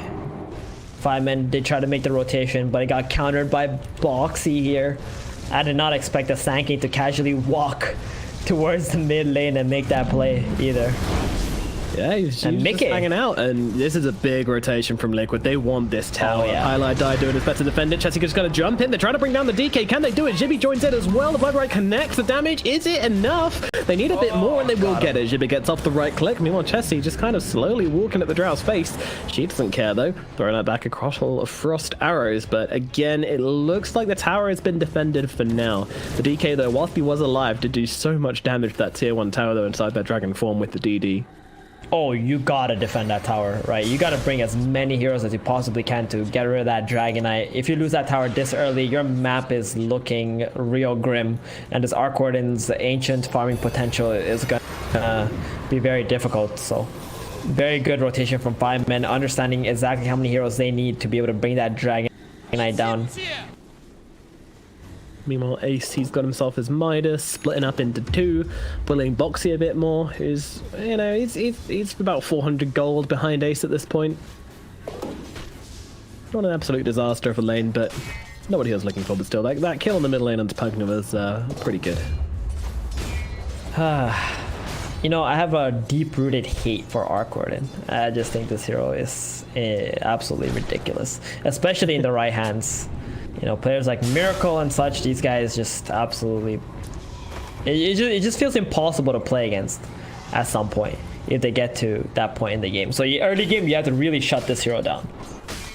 Yeah, I always feel bad when, like, you see some adorable noob who's trying to, like, who sees a clone, it's like, position 5 is like, oh, I'm gonna go clear out the clone, don't worry, and then they just get murdered by it. Oh no. Yeah. I mean, the right way to play... Exactly, the right way to play this hero is like you just farm with your main clone in the most safest place and you only take fights with your clone, right? With your main hero. You farm with your main hero, you only take fights with your clone, and then you get to like this 26, 27k net worth and you're just there faster than everybody else and you just kill everybody. That's pretty much it. Yeah, if you want to kill an Arc Warden, you got to be able to like dive deep for it. But as we mentioned before, you know, that's going to be Boxy's job. He's going for this Blink Dagger. He knows exactly what he needs to do. Bracer, Crown, Tranquils, Magic Wand, and then into the Blink. Gets off a couple of stats, then go for it. Meanwhile, Crystal Maiden in some trouble at the bottom lane. It's going to lose her life, but meanwhile, Boxy goes in with a nice Burst Strike onto 2. Trying to block up Misery and doing a very good... Oh my god, Misery's getting absolutely destroyed here. Beautiful blocks come out from Boxy and secure that kill onto the wind. Nicely done. Meanwhile at mid though, oh, they are gathering. They are certainly gathering here at the side of 5 men. They want revenge, and they're going to get it in the form of a tier 1 tower in the middle lane. It's going to be the first one to drop in the mid, and it's going to belong to the 5 men. That was a pretty big play here from 5 men to take that mid tower first, and now they just gotta keep on defending their mid tower, take whatever engagements they can around this while the Arc Warden just farms on up. They did have to trade the top tower and a Wind Ranger for it, but I think that's a trade they're willing to take. Yeah. Once again, everyone's getting super fun this game except Jibbe. He's the big loser of this laning phase. Indeed he is at this point. I think Liquid just played this bottom lane so well. And Liquid, they're actually going to smoke up with the Blink Dagger on Boxy here. They would love to find... Strike forward, Pugna, they're going to leave him. Although I say that, Chessie actually coming back in for this one. The life train keeping him alive a little bit longer than perhaps it should, but he will eventually drop. Meanwhile, Boxy, he's now in some trouble. A little bit too deep here, but Chessie's going to be able to cut him down. Meanwhile, Koikva's got to be careful. They are huddling a little bit. Bloodseeker comes in. Oh, Koikva, there's too much to run away from. What a combo. Now Insania, he's going to be the next one to get jumped upon. I don't think that's Crystal Maiden. It's a Crystal Maiden for Pete's sake. She's not surviving this. Down goes Insania, and that is 3 dead to the side of Liquid. They got their Pugna, but it cost them dearly. Somehow, jumping the Pugna was the biggest mistake they could have made there, because that Decrepify onto Sanky just started taking so much damage, so much magical damage from the Void and the Pugna, allowing them to turn that fight around. This Dragon Knight dying once again, and has a blink up too. It's feeling really bad for Liquid, but I don't think they're going to stop here. They got to keep on going. Just because they lost that team fight, it doesn't mean that they need to, you know, go back and farm or something. You still got your timing with your double blinks on your Sanking and your DK. It's extremely early, so just keep on taking the engagements. If you don't, this Arc Warden with his double Midas is just going to all farm you. You do that, that's for sure. Annoying ass hero. So, Mickey going for the Dragon Lance into the Manta. Dragon Lance, of course, a pretty core item on Drow range, one of the few heroes which just buys it regardless of anything, just because multi-shot is based on her attack range, so it improves the spell a lot. And they seem to be trying to set up onto Mickey here, but nah. It's a tricky one. Radiant's courier has been slain. Although Chessie does find a courier, and yeah, being annoying. It's not bad because they do push Mickey out of the top area of the map, getting him into a more defensive position to farm up in, slow down his farm just a little bit. And here we go, Liquid, second smoke coming out. This one is gonna find Ace. This is terrible for 5 minute Ace. And in they go, Koikva popping that Dragon Form straight away. No chance of survival here from Ace as he gets ruthlessly assassinated by the side of Team Liquid. They knew exactly where he was, and they took the correct steps to just go and absolutely destroy him. Great play from Liquid, and now finally they can get their revenge and take the middle tier 1 tower and even the odds in the middle lane. Well, that's really good for Liquid. Exactly what they needed. A catch on the Arc Warden, not let him continue to farm. And now that they've taken the mid tower, they're going to be able to take this triangle area, the stack here, in danger. They're going to farm that up. And maybe they want to even stick around and farm the 15-minute camp too. Then Arc Warden won't have any camps for the minute after that. It would be quite nice. And there's also bounty runes coming up. Yeah, indeed. You know, it's quite interesting that the XP advantage is so highly in 5 men's favor as well. And, well, I mean, they're nearly at 1k XP advantage when the net worth advantage is literally 0 right now. It's flickering between the two teams. It's that close, so I guess that's the double Midas for you, isn't it?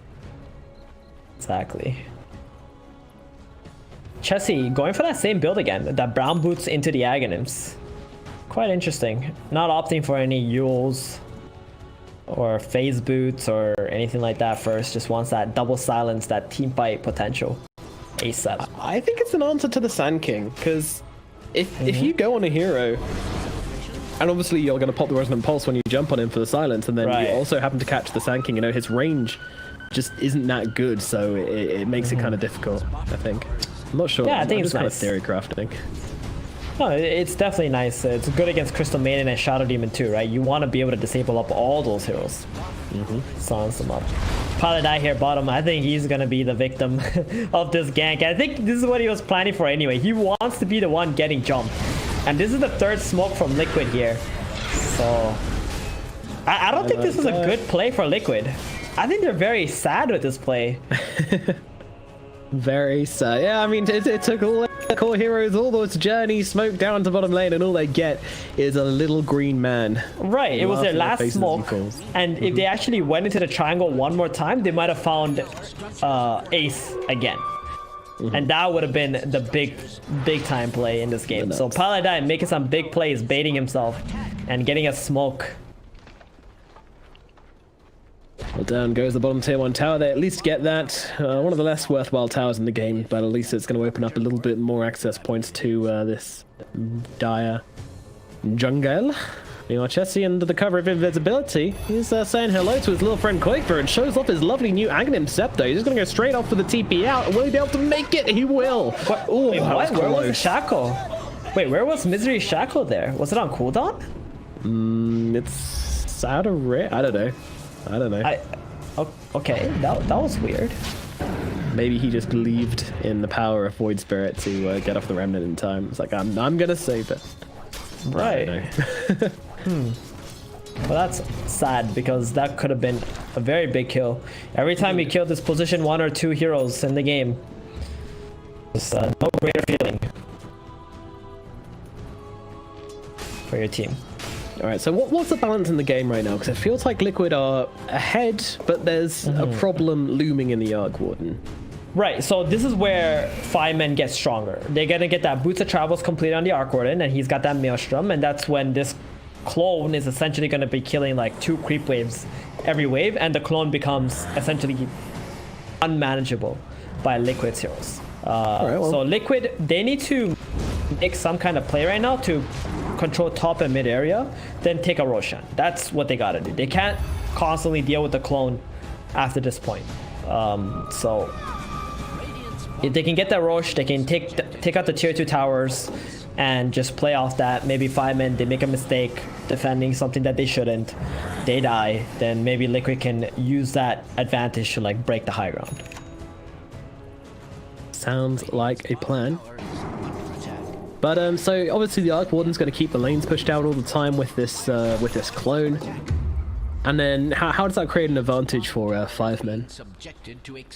Well, one, you farm way more with the Arc Warden, and you're going to force Liquid to actually go back and defend those lanes that are pushing into you, or else you're going to be the one losing your tier 2 tower. So every time they defend something, they're going away from a position of the map that they were controlling on the side of Liquid, and that creates for 5 men an opportunity to jump someone or take an engagement. Kind of getting saved by his own creeps here, but it does look like he's going to go down all the same. A Frostbite and the Frost Arrow, and he is frozen to death. Yeah, he's like, it's okay guys, information, but that's a really bad place to die because it's right beside the Roshan pit. Alright, let's see what they can do. They've got a lot of vision to throw down into this pit, you have to remember. They've got the Spark Wraith, they've got themselves a Blood Right, they've got themselves a Power Shot, so vision inside Roche is not going to be an issue. And now the Power Shot comes through, Liquid are alerted to their presence, and they will chill themselves out a bit. I mean, this Roshan is still at half health. I don't think they need to go all the way back.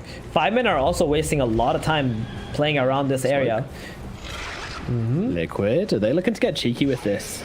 Yeah, look at the lines they're drawing. Line, yeah. Insania, he's got a plan. He's got a master plan. We're going to go the long way around, folks. Strap your shoelaces tight. Interesting where Liquid is actually going at the moment. Maybe they're waiting for like an Arc Warden to abandon ship on the top side. But 5 men are just standing on the high ground here.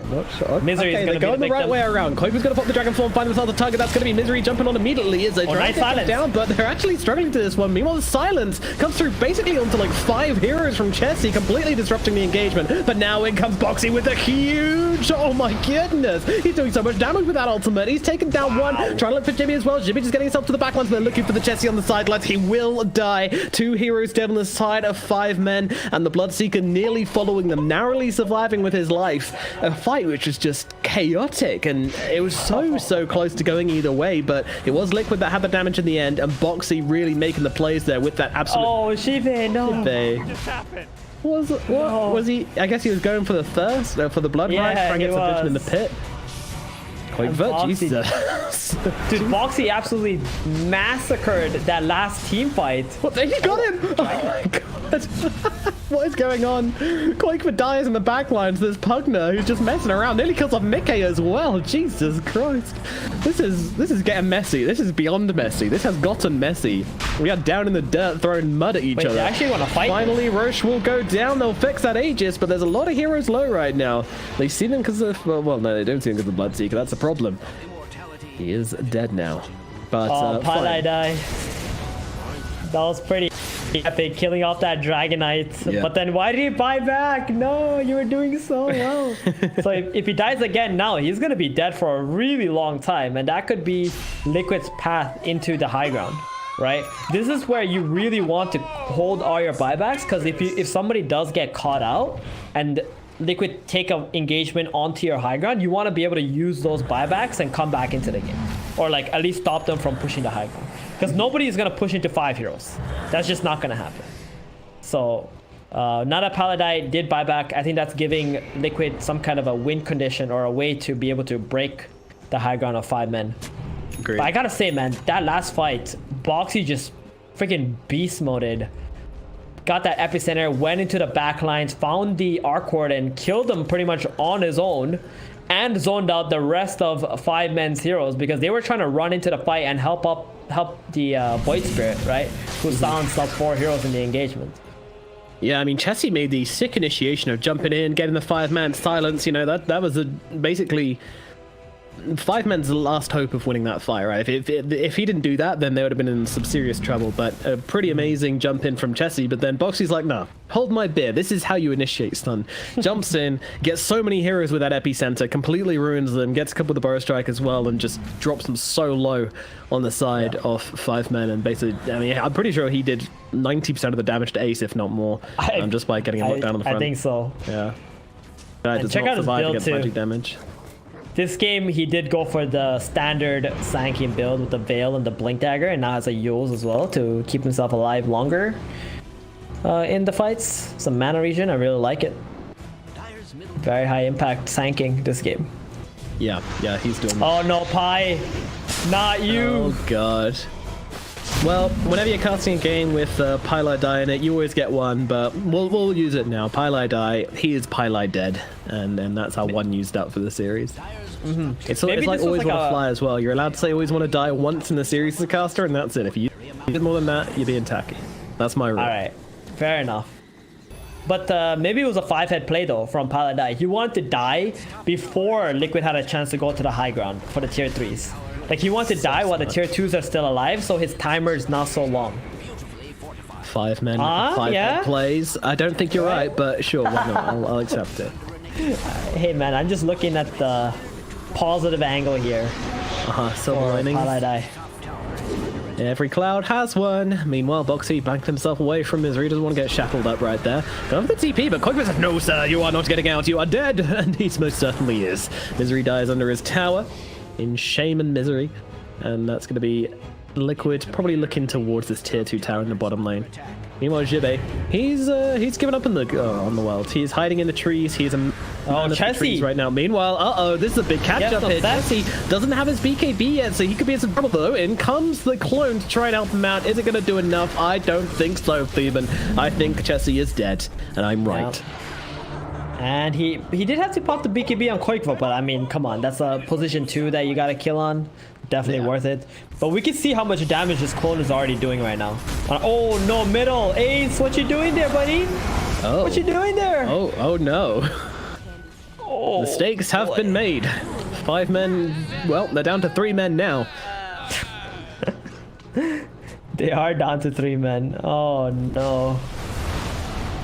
Put himself out of position. Dude, Boxy has been on this Arc Warden's ass. Yeah. All game long, dude. This last 2 deaths, thanks to Boxy. And it looks like Jaw Ranger is able to stay on top of the net worth in this game because of these kills that they've been getting on the Arc Warden. And obviously, Mickey has also had the entire map that he's been able to farm as well, without any pressure being applied onto him. Oh yeah. He wants himself that BKB, buys it up full. Let's go. Mickey ain't here to play around this game. They want revenge for game number 1, and they might well just be getting it. The scoreline is currently 20-8 with a 10k gold advantage for the side of Team Liquid. And you can just feel how desperate 5 men are. I mean, they're really splitting hard. They're using the clone, they're using the Bloodseeker, they're using the Pugner. Everyone's just hiding in the trees and nuking creep waves with their spells. And that seems to be about it in terms of game plans for 5 men. The only big timings they're looking for, and they're literally just waiting for Ace to have like 6 items. Oh yeah, this is the Ace in this game. The only way they're actually coming back into this game, the only items that matter in this game are pretty much Ace's items at this point.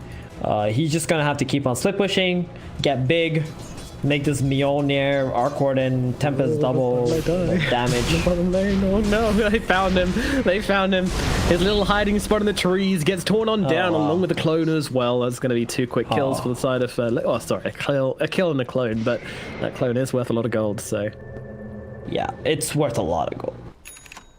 Level 3 clone gives away 300 gold, and it's quite concerning to see that the Drow Ranger is able to kill the clone so easily at this stage in the game.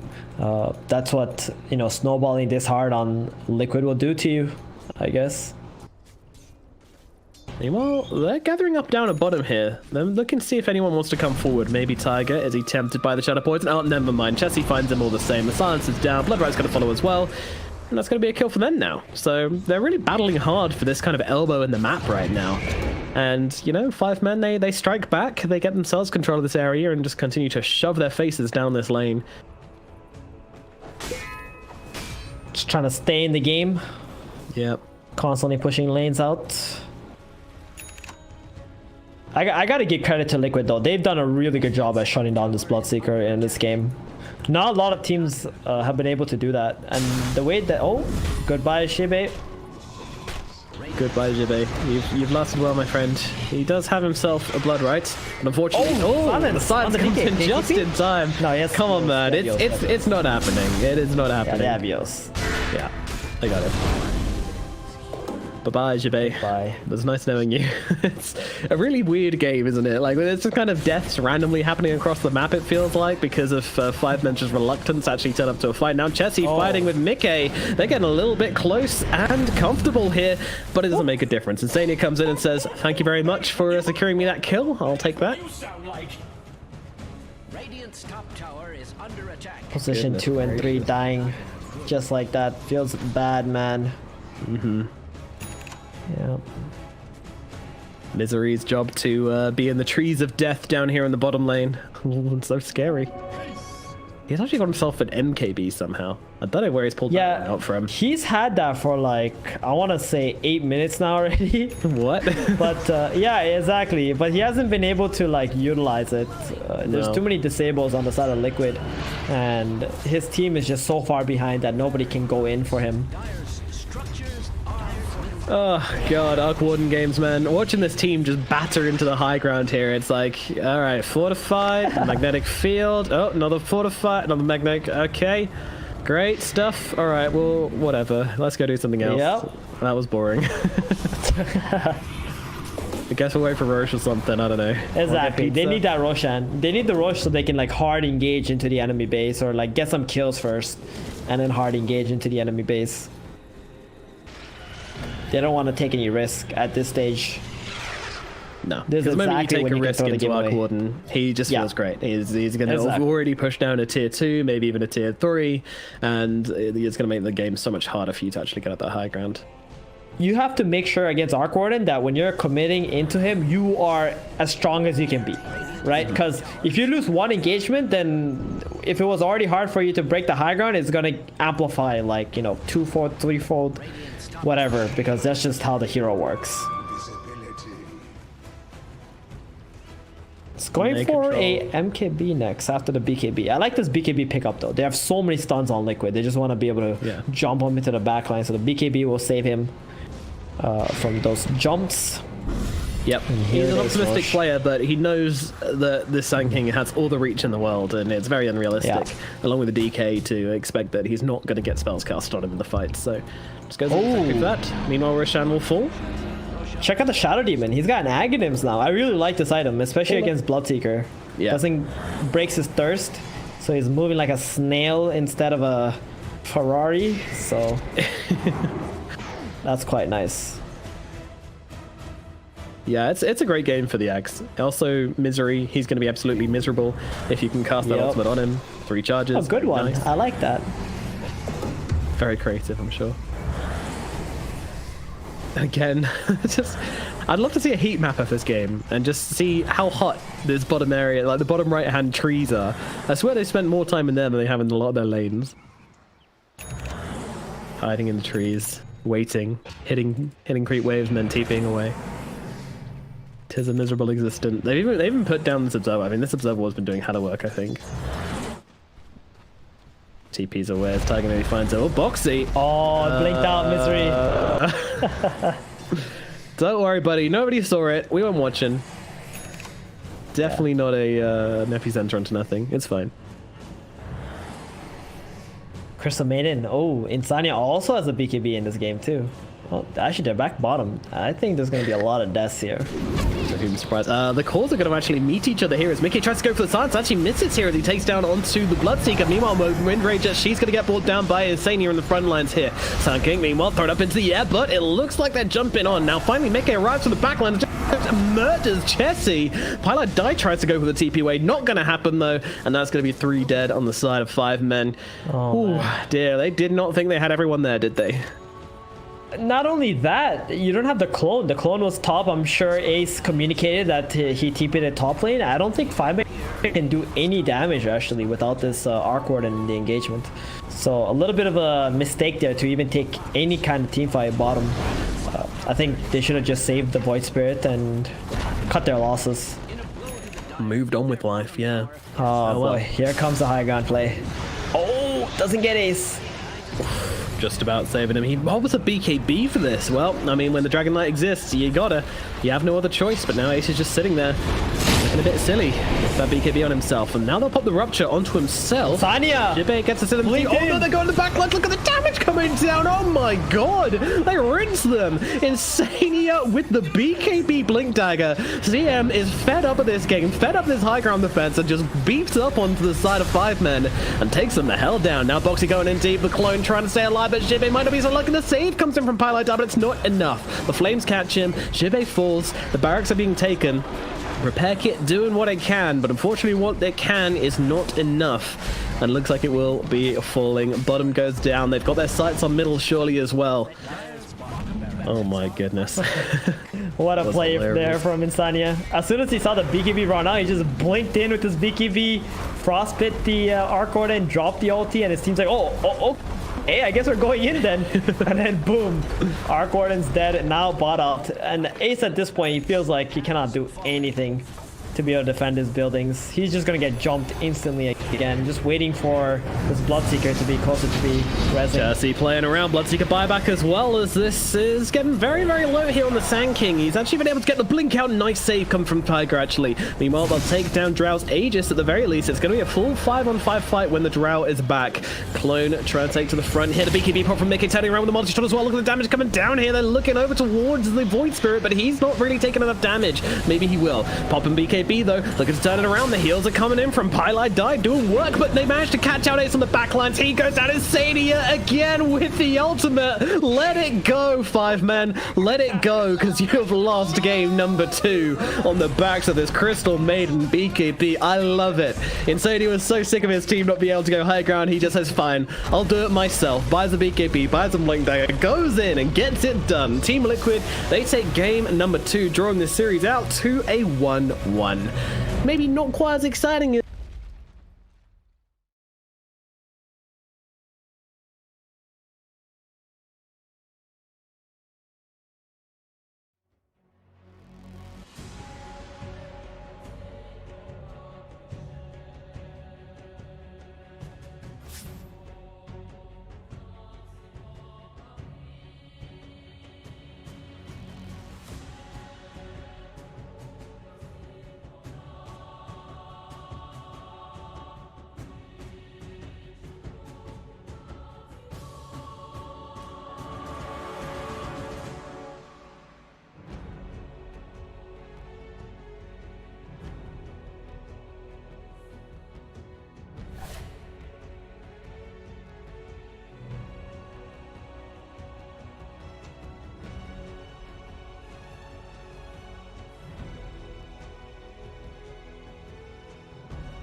Dire team ban.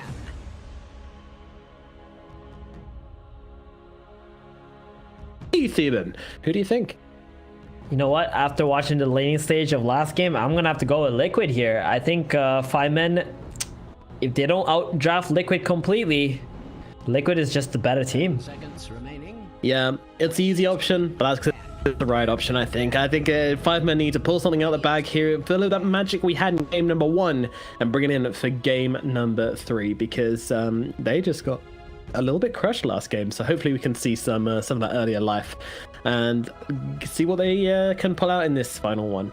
I'm kind of looking towards, like, I don't know, I don't think the Arc Warden works against some of these, you know, very good teams, especially against the Sand King as well. But getting into the Sand King felt awful, because that Sand King just made his life an absolute hell. He kept finding him.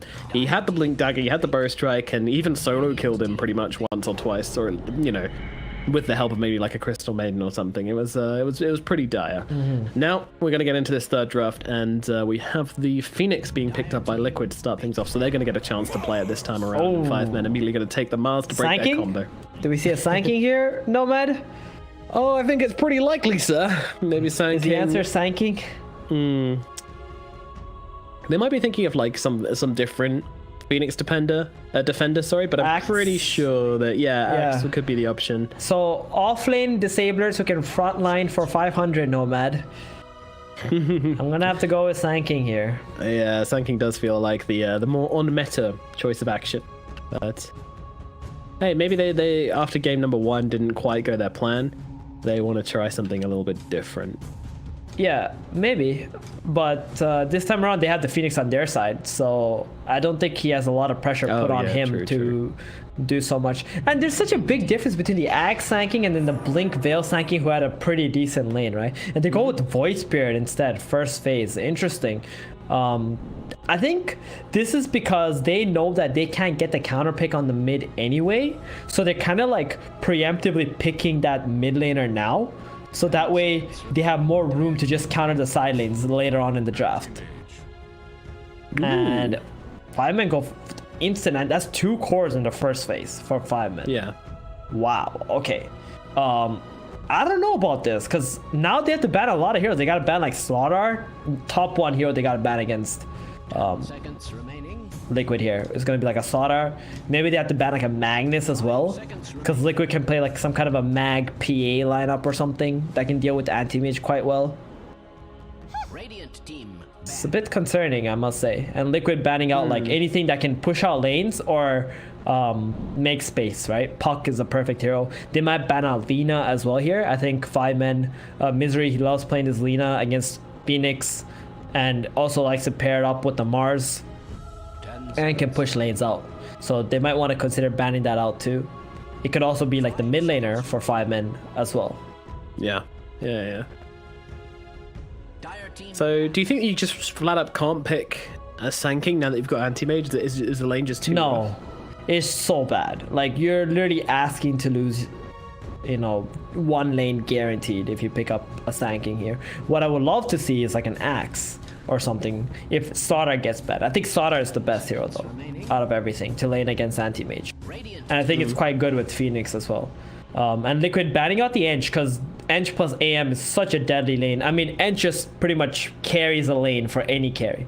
So even if Liquid do end up picking like a Slaughter or an Axe or something that can try to beat out the AM, the Ench will just ruin those plans just by being Enchantress. So solid ban there too. Yeah, agreed. I am surprised that we haven't seen the Enchantress yet, because she's been such, like, we've tagged her as like the number 2 pick, I believe, like number 2 pick ban off this tournament. It should be, and we haven't seen it yet. It's pretty interesting.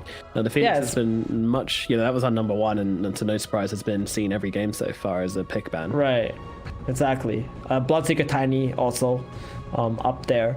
I think 5 men was the team that I was expecting to play Ench quite a lot, but they haven't been opting for it, at least in this series as of right now. We will probably see it in the future though in other games that they will be playing. Yeah. I mean, you know, the CIS teams absolutely love Edge and most of the EU teams used to love Edge. I don't know what happened. Nevertheless, let's get the next ban into the way, and that's going to be the Legion Commander. Interesting. I mean, it is very annoying to try and play Legion Commander into... to try and play Anti-Mage into Legion Commander. Like, the lockdown's super annoying. You can't counterspell it either. It's very frustrating. It is very frustrating, but that just goes to show like how many heroes you need to ban. You also ban out the Void Spirit, the Faceless Void, because of the Phoenix Faceless Void combo. I actually think the Faceless Void is like the least important thing to ban out for 5-men compared to like all these offlane heroes that can ruin Anti-Mage's laning stage. Because if AM's laning stage gets ruined, then he's not gonna have that mid-game like Manta Battle Fury timing by 20 minutes or anything like that. So they do ban out the Sara, that's good. And Liquid ban out the Lina, like we talked about, the lane shoving and the hero to pair up with the Mars. And 5-men go with the Witch Doctor here for the lane partner of Anti-Mage. And Liquid now most likely gonna opt for an Axe, I wanna say. Looking at all the heroes that already been banned out at the position 3 role at the moment. Yeah. Or Centaur could be a possibility. It's something Liquid like to play. You don't need your mana to cast Double Edge, which is quite nice. You can just spam it into the AM. Definitely. I can see Centaur being a possibility here as well. You can still defend the egg, of course. Nice. See if we have anything else that they've recently played. Ooh, going into the books. Maybe they might go like Void Spirit Phoenix offlane and maybe opt for like a Temporal Assassin mid as well on the side of Liquid. Something that we see quite a lot against Anti-Mage. Is it? Interesting. Okay. That'll be pretty well, but yeah, makes sense. Anti-armor, big right clicks coming through makes that hero harder to play, and lots of early aggression as well. But no, it's gonna be, it's the simplest thing. Yep, it's the Axe, what we first thought. There you go. There you have it. So solid bans from 5-men, but at the end of the day, you know, you still have to deal with something like an Axe. And the reason why I was saying I don't mind Faceless Void on the side of Liquid for 5-men would be Anti-Mage later on when he gets Abyssal, he can just Abyssal Manta Split on a Void and just burn all his mana.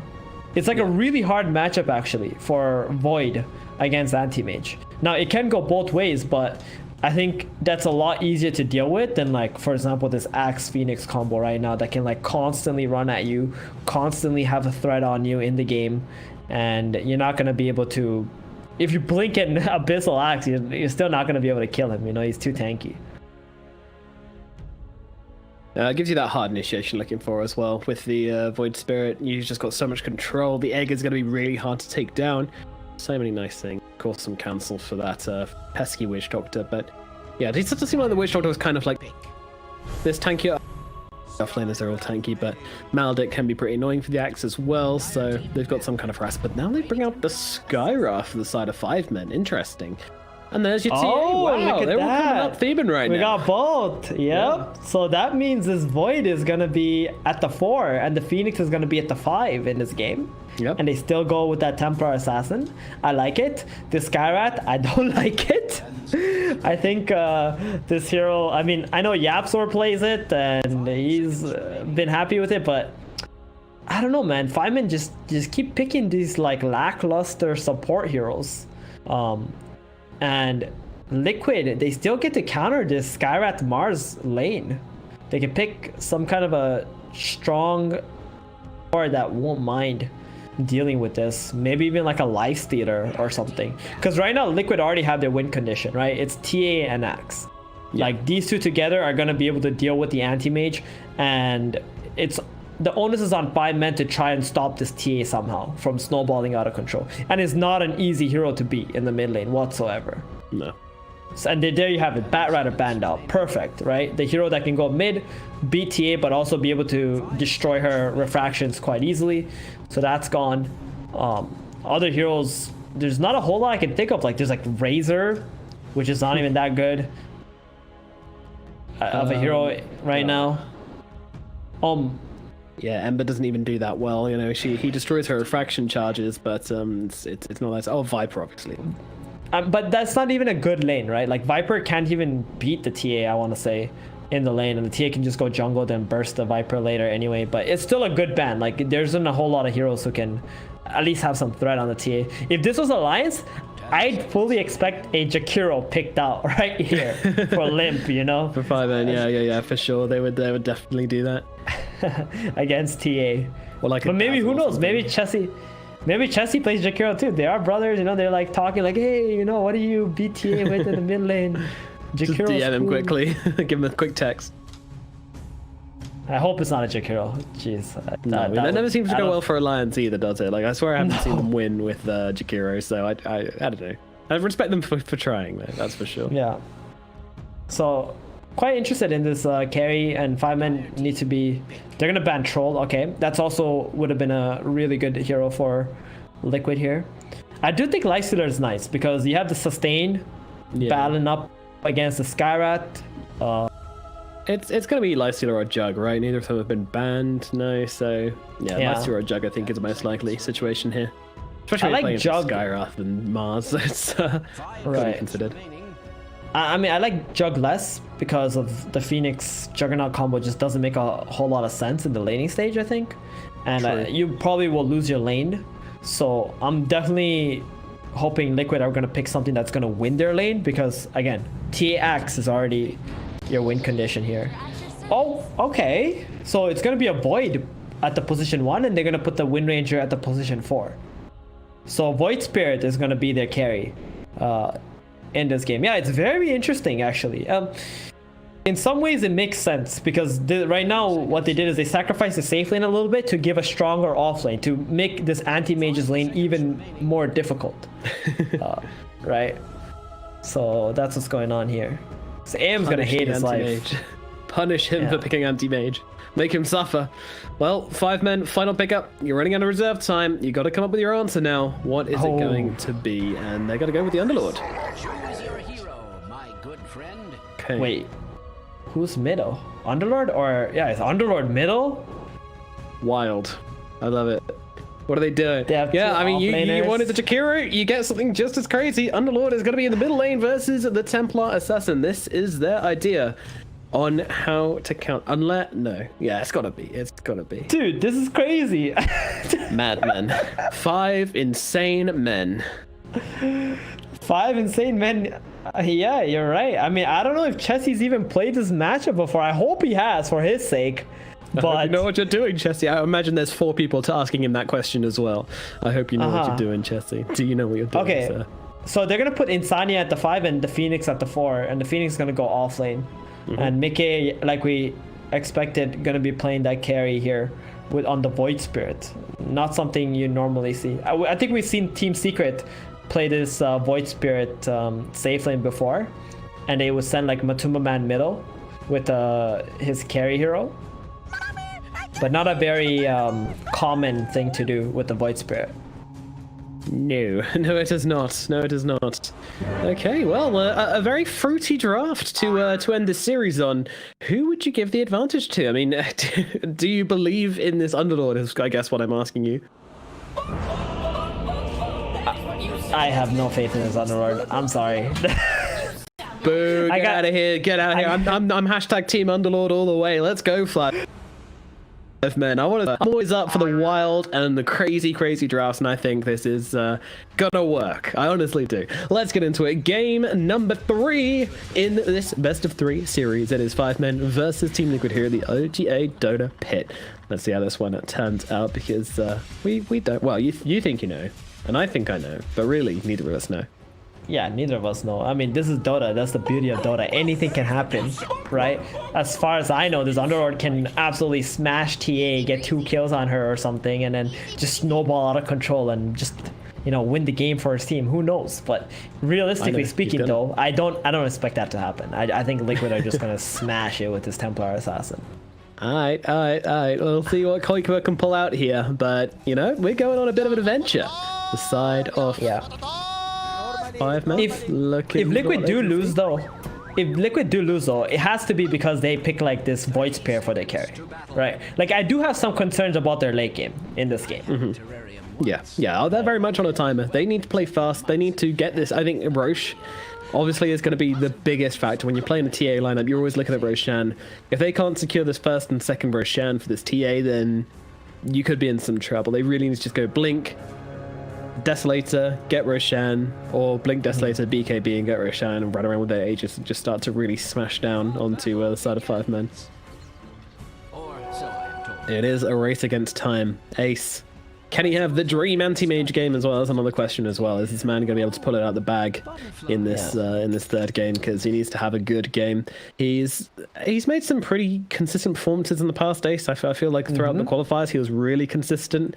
In the series today, it's been a little bit up and down. But I mean, you're playing against Liquid. It's an entire different ball game. And sometimes if they choose to put a lot of pressure on Ace, then there will be those situations where he does get caught out. But let's have a look at this middle lane. That's what we're all here to see, isn't it? Quake versus Chessie, and the first range creep is going to go to Chessie, which is quite good. Can he get the deny as well? Is the question on everyone's mind, and he does. Got it. Won the lane. Well done, Chessie. Won the first wave. He did it. He did it. Already a big W. Hey, you got to take those, right? Take him where you can find him. Yeah, never let a win go by uncelebrated. That is my motto in life. So the lane I'm looking at the most here is definitely going to be the side lanes. Obviously, they got 2v2s, lots of fighting. That's going to be happening. Pilai Dai, he's going to be in a lot of danger. It's hurting. It's hurting. Oh, that pain. They finished the job. They can't. No win run. Close. Yeah, wow. The This power shot concussive shot is pretty brutal. Pretty brutal. Nice little power shot there just to pull across the creep wave. Meanwhile, Mickey fighting up into Jibbe. He's gonna be okay as well. Jesus, what a brawl in the top lane there as these guys just throwing spells at each other. So far, it does seem to be 5 men coming out a little bit further ahead as both of them have had to use their salves right now. Jibbe just waiting a little bit and popping his. My goodness. This is absolute chaos in this top lane. I think the first blood, I want to predict the first blood is going to come out on Pilai Dai as soon as these guys hit level 2 bottom. But, you know, we'll see. They're not quite yet there. And 5 men did get the level 2 first. They've also pulled the big camp bottom here. Meanwhile, Quaker and Chessie both getting quite low in the middle lane as they continue to trade up into one another. It's getting a little bit close for comfort here, but I'm sure Chessie's all right. Got to be careful of these side blades from the denies, but yeah, all good. Although, wait, where's his south? Uh-oh. Oh, he doesn't have a... Well, this is going to be a few awkward moments for Chessie whilst he waits for his courier. Quaker's just going to completely zone him out here. I mean, yeah, that's a big problem. That is a very, very big problem. He's going to take over this lane so hard. Damn right. I mean, I kind of feel like this wasn't even the fault of the hero mode. This is just the fact that Chessie didn't have a salve on him. I don't really... okay, no, man, I understand. Yeah. I'm trying to dig myself out of this hole I dig myself into, but no, it's fine. Yeah, Pilai down the bottom lane, laning up with Ace. These two guys having a jolly old time. Meanwhile, at top, this is just a mess up in the top lane. The top lane has been a non-stop mess for the entire game. But yeah, they got that we have sticks too, 2 creep camps and 2 creep waves attacking the hard camp right now, and everyone's just kind of throwing spells at it, hoping they get some money out. That seems to be the play. Essentially. Okay, power shot's coming up next, and it seems like 5 men are relenting a little bit as they don't want to kill off this creep wave because they want it to kill off their creep wave.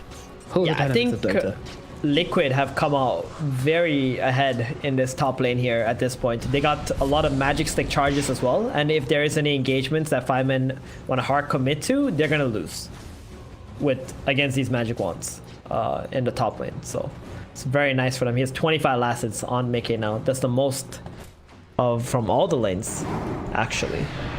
Yeah, Mickey's living the dream, and even catches Misery here with a power shot coming through as well. He's actually going to be able to draw first blood with this. The damage has come through just in time. Meanwhile, down in the bottom lane, Ace and Pilai Dai getting very, very low to Team Liquid here as they're forced back under their tower. Yeah, Pilai Dai has been out of mana for quite some time in this bottom lane. The way that... Oh, Shibe too, my god. Yeah, just getting cut down. Power shots, jeez.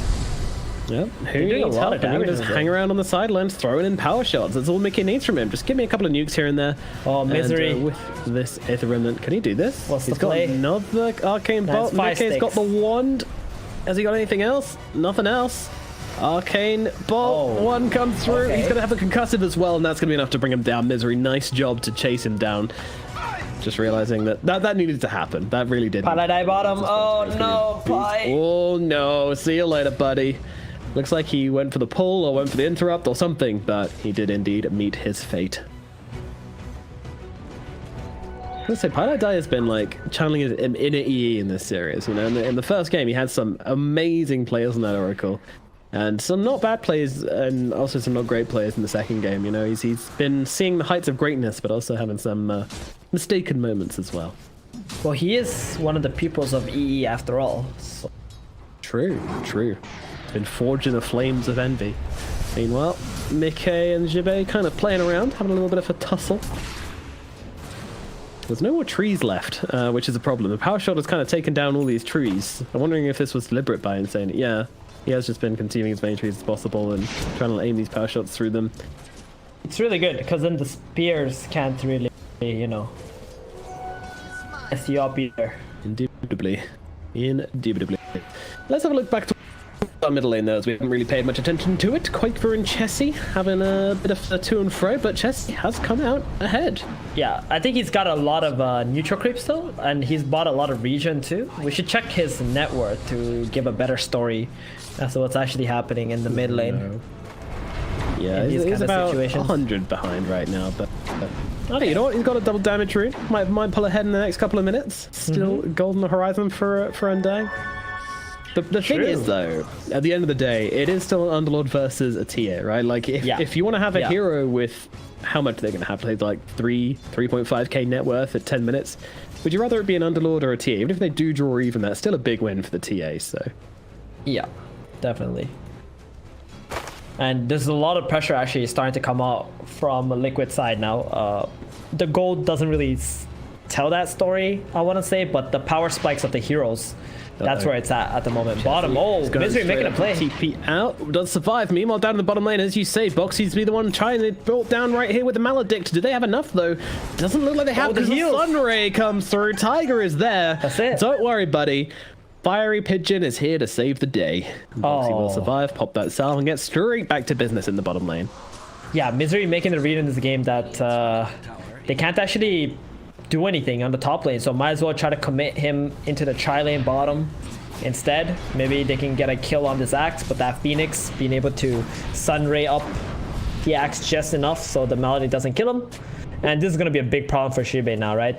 This Void Spirit is already way over leveled, has way more farm, and Shibe all by himself now top.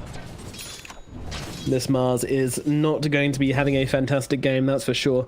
Unless he can pull off some really big plays in the mid game to get himself a couple of key moments to turn things around and get some gold in his pockets. But at the very least for the first half of this game, he is going to be a pauper of that offlaner. Meanwhile, Hope is going to grab some jelly. Do love a little bit of royal jelly. Smear it all over yourself, or whatever you do with it.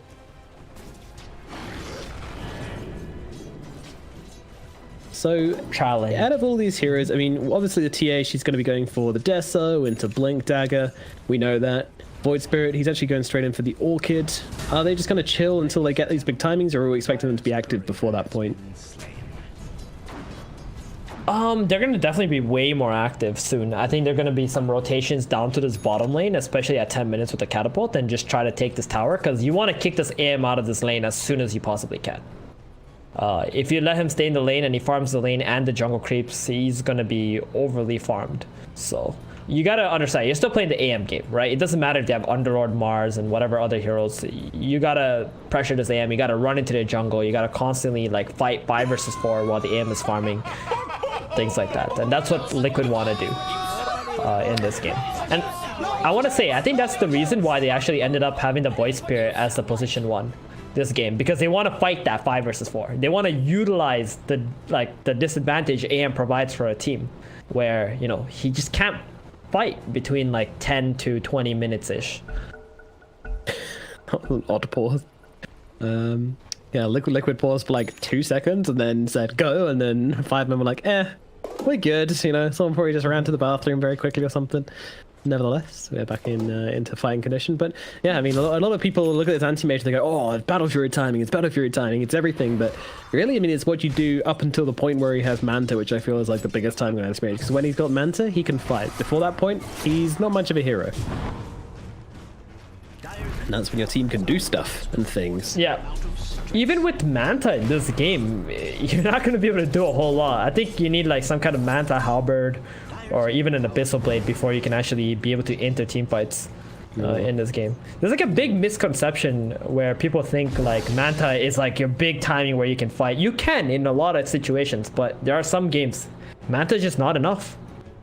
You might just blink in Manta, go on someone, and they'll just turn around, focus you down, and kill you because you still don't have a whole lot of stats or high HP pool at that stage in the game.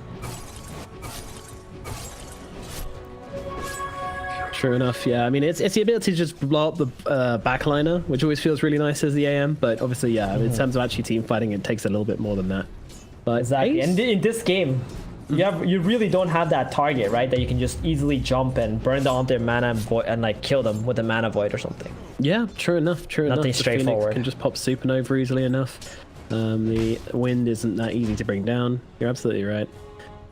Little bit of a battle happening for the runes right now. Jibbage is going to go and face tank in the... oh my god, they actually dropped the arena for this one, but a beautiful shackle comes in from Insania. It's not enough to capture that bounty rune, and Mickey's taking some damage as well, but he's actually going to astral himself back. Meanwhile, Ace dies down in the bottom side of the map. Misery will fall to Insania, and he's looking at Jibby as well. Insania's not done. He's got a power shot available. He's got a shackle as well, but Jibby, nice movements, but didn't actually get him to a tree. It is going to make him survive, though. Insania will not be able to finish the job here, and all in all, well... 5 men suffer. They lose their Skyrath and they lose their Ace. Oh my god. Oh. This anti-mage just went for the bounty, you know, got picked off there. And then all of a sudden, all I see is this Templar Assassin finishing a 5 stack of Ancients. Just saying. Oh my god. Yeah. Yeah, oh my god is exactly the expression that I expected. This TA is almost level 12.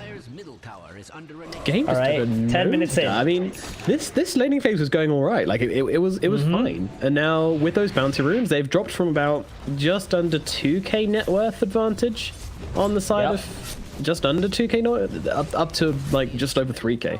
In fact, heading into 4k now. Jibbe having to spear out the Void Spirit, and Senia's still chasing him, but nothing will come from this. They're going to put a lot of pressure on this tower, though, right? They want people to react. Ooh, never mind. They're going in deep. They're going to find him. Somehow that shackle lands from Insania. Meanwhile, down in the bottom lane, they get a bit of revenge as they kill off the axe down at bot. Ace gets himself freed up a little bit more. It did cost them a rotation in from Chessie, their mid laner, don't forget, who has now finished off this rod of Atos, so he's looking to be a hero.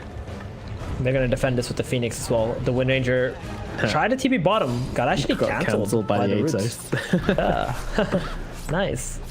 Yeah, you were talking how like this game kind of, you know, blew up a little bit after 10 minutes. It has a lot to do with Team Liquid's heroes and their skill timings, right? Where they hit like this level 7, level 8 mark on their cores, and they just become much stronger than 5-men's like level 7, level 8 timings. And that's what's going on right now. Their heroes are just able to pressure up the lanes a lot better. Where 5-men, they're more like team fight, you know, mid-late game-ish oriented heroes. Yeah. Now I'm wondering what builds they're going to go for. I mean, I think either the Mars or the Underlord kind of needs to build into a little bit of damage to help this team do something throughout the mid game. And whilst I prefer it to be Mars, he's had such a terrible lane. I mean, he is more or less full at this point that I don't think he's going to be able to do that. Chessie's still going for the Greaves though. I guess he just wants to be the tanky boy in the front. They just got to play... They can only play into the anti-mage at this point. Oh, Insania, free kill. Yeah, it's nicely done. Nicely done. Pylai and Chessie just grouping up, using the roots available along with the Death Ward to ensure that kill. Box will be forced to move up top to defend this tower. If somehow, you know, 5-men just become unkillable on their Mars and Underworld, I think that's also good enough. Because as long as you're constantly able to cast volleys of spells, like, you're going to be able to kill your opponent anyway. You don't actually need that big damage items or any of that sorts. Like, you got the Wish Doctor in the sky. These two supports actually dish out a lot of damage. There they go. They're going onto the Axe right now in the top lane. It's a lot of damage Wow, going down from that Mystic damage. Flare, but he's still surviving through dead. this. I mean, he's not I think dead he's yet, dead. but with the Maledict on him, I think he certainly will pop eventually. He's going to back base. to base. He's going to be fine he's in good. there. Meanwhile, Chessie just TPs himself away. The taxi is gone. There's only for one person. Meanwhile, the rest of Pylai Die in Misery will just clear themselves out, so that's a decent amount of space made from 5 men, but there's still the looming threat of Quakever, who is just farming his little heart's content. He is loving life. I gotta say though, that was really good from 5 men, like to force out so many TPs onto the Liquid Tower on top, because that's just making so much space, one for the anti-mage, and two, Liquid are not able to like take this mid tower. They're not able to run into the jungle of 5 men and make this anti-mage feel like, oh, he needs to go somewhere else, avoid these heroes and such. So that's good. AM does have his Battle Fury too. All right. Pretty good timing. Game is becoming possible for Yeah. 5 men. Yeah. Look at the TA though, my But god. yeah. 8,000 net worth? What? Dude, I was so surprised when I saw that 5 stack of Ancients. I don't even know when the last time I saw a 5 stack of Ancients. Yeah, they're pretty good. Oh, top lane, some action happening. Insania. He's going to try and actually help out onto Pylai Die, and he's actually going to be the real victim here as Boxy comes smashing on down. We'll punch him into the ground. Now looking towards Chessie as well. Chessie just going to stumble himself away from Boxy. Oh, bottom Tiger. Silence. Uh-oh. Tiger will drop. That's big. That's now a kill phrase as well, just he picks up that Battle Fury. That's perfect. Hoshibe. No, wrong neighborhood, buddy. Yeah, well, the spit. Ooh. Okay, okay. Right. Nice spear. Very Good nice. arm on that kid. Ah, didn't have the blink yet on Quakebo. Still on the way from the Anti-Mage courier. is being harassed by Mickey, though. He's going to need some help here, but he's actually got the blink to get to the tree line there, and Mickey does not have any more astral steps. And they're actually going here. They're trying to find the Void Spirit right now. They've got the arena, they've got the spear, they've got the damage, they've got the kill. Mickey taken down in the bottom lane by the 5 men. Beautifully done. Clean assassination. Huge. And also, ousting them from this area of the map is so key when you've got an anti-mage with Battle Fury in the game. So getting rid of that hero is just massive, beyond words. But they lose their middle tier 1 tower. Top. Boxy. That's a big maledict on him. He doesn't seem to care Does about have a these, hood though. Yeah, the hood, the health regen, he's going to be absolutely hunky-dory. Not bad. Yeah. Fending up that tower once again. But this is where things are going to be a little hairy for 5 men. Quakeball with the blink and the desolator going to start living in this jungle now. And Anti-Mage is going to find... He's going to have to find somewhere else to go and farm. Soon enough, I do expect Liquid to take over this triangle area and take that ancient camps away from the AM. That's the proper term for it. Is it usual to level up Paralyzing Casca for Maledict? Oh, anti-mage? Oh god. my. Oh no. Yep. The Orchid, man. Ah, really painful. And that was a really good word on the ancients there. So now they've taken over this triangle and go for the... Did you not see?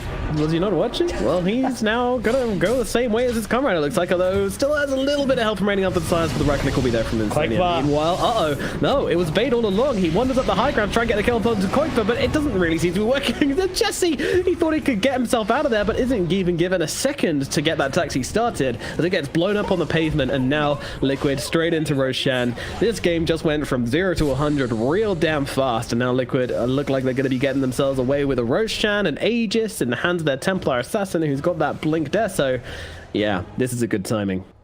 And with Mickey and his Orchid, with the Goon Squad helping him out, and that's Insania right now, this is going to keep running back and forth, like between these two jungle areas of Radiant and Anti-Mage. You're just going to have to, play through the trees to be able to farm the side lanes only.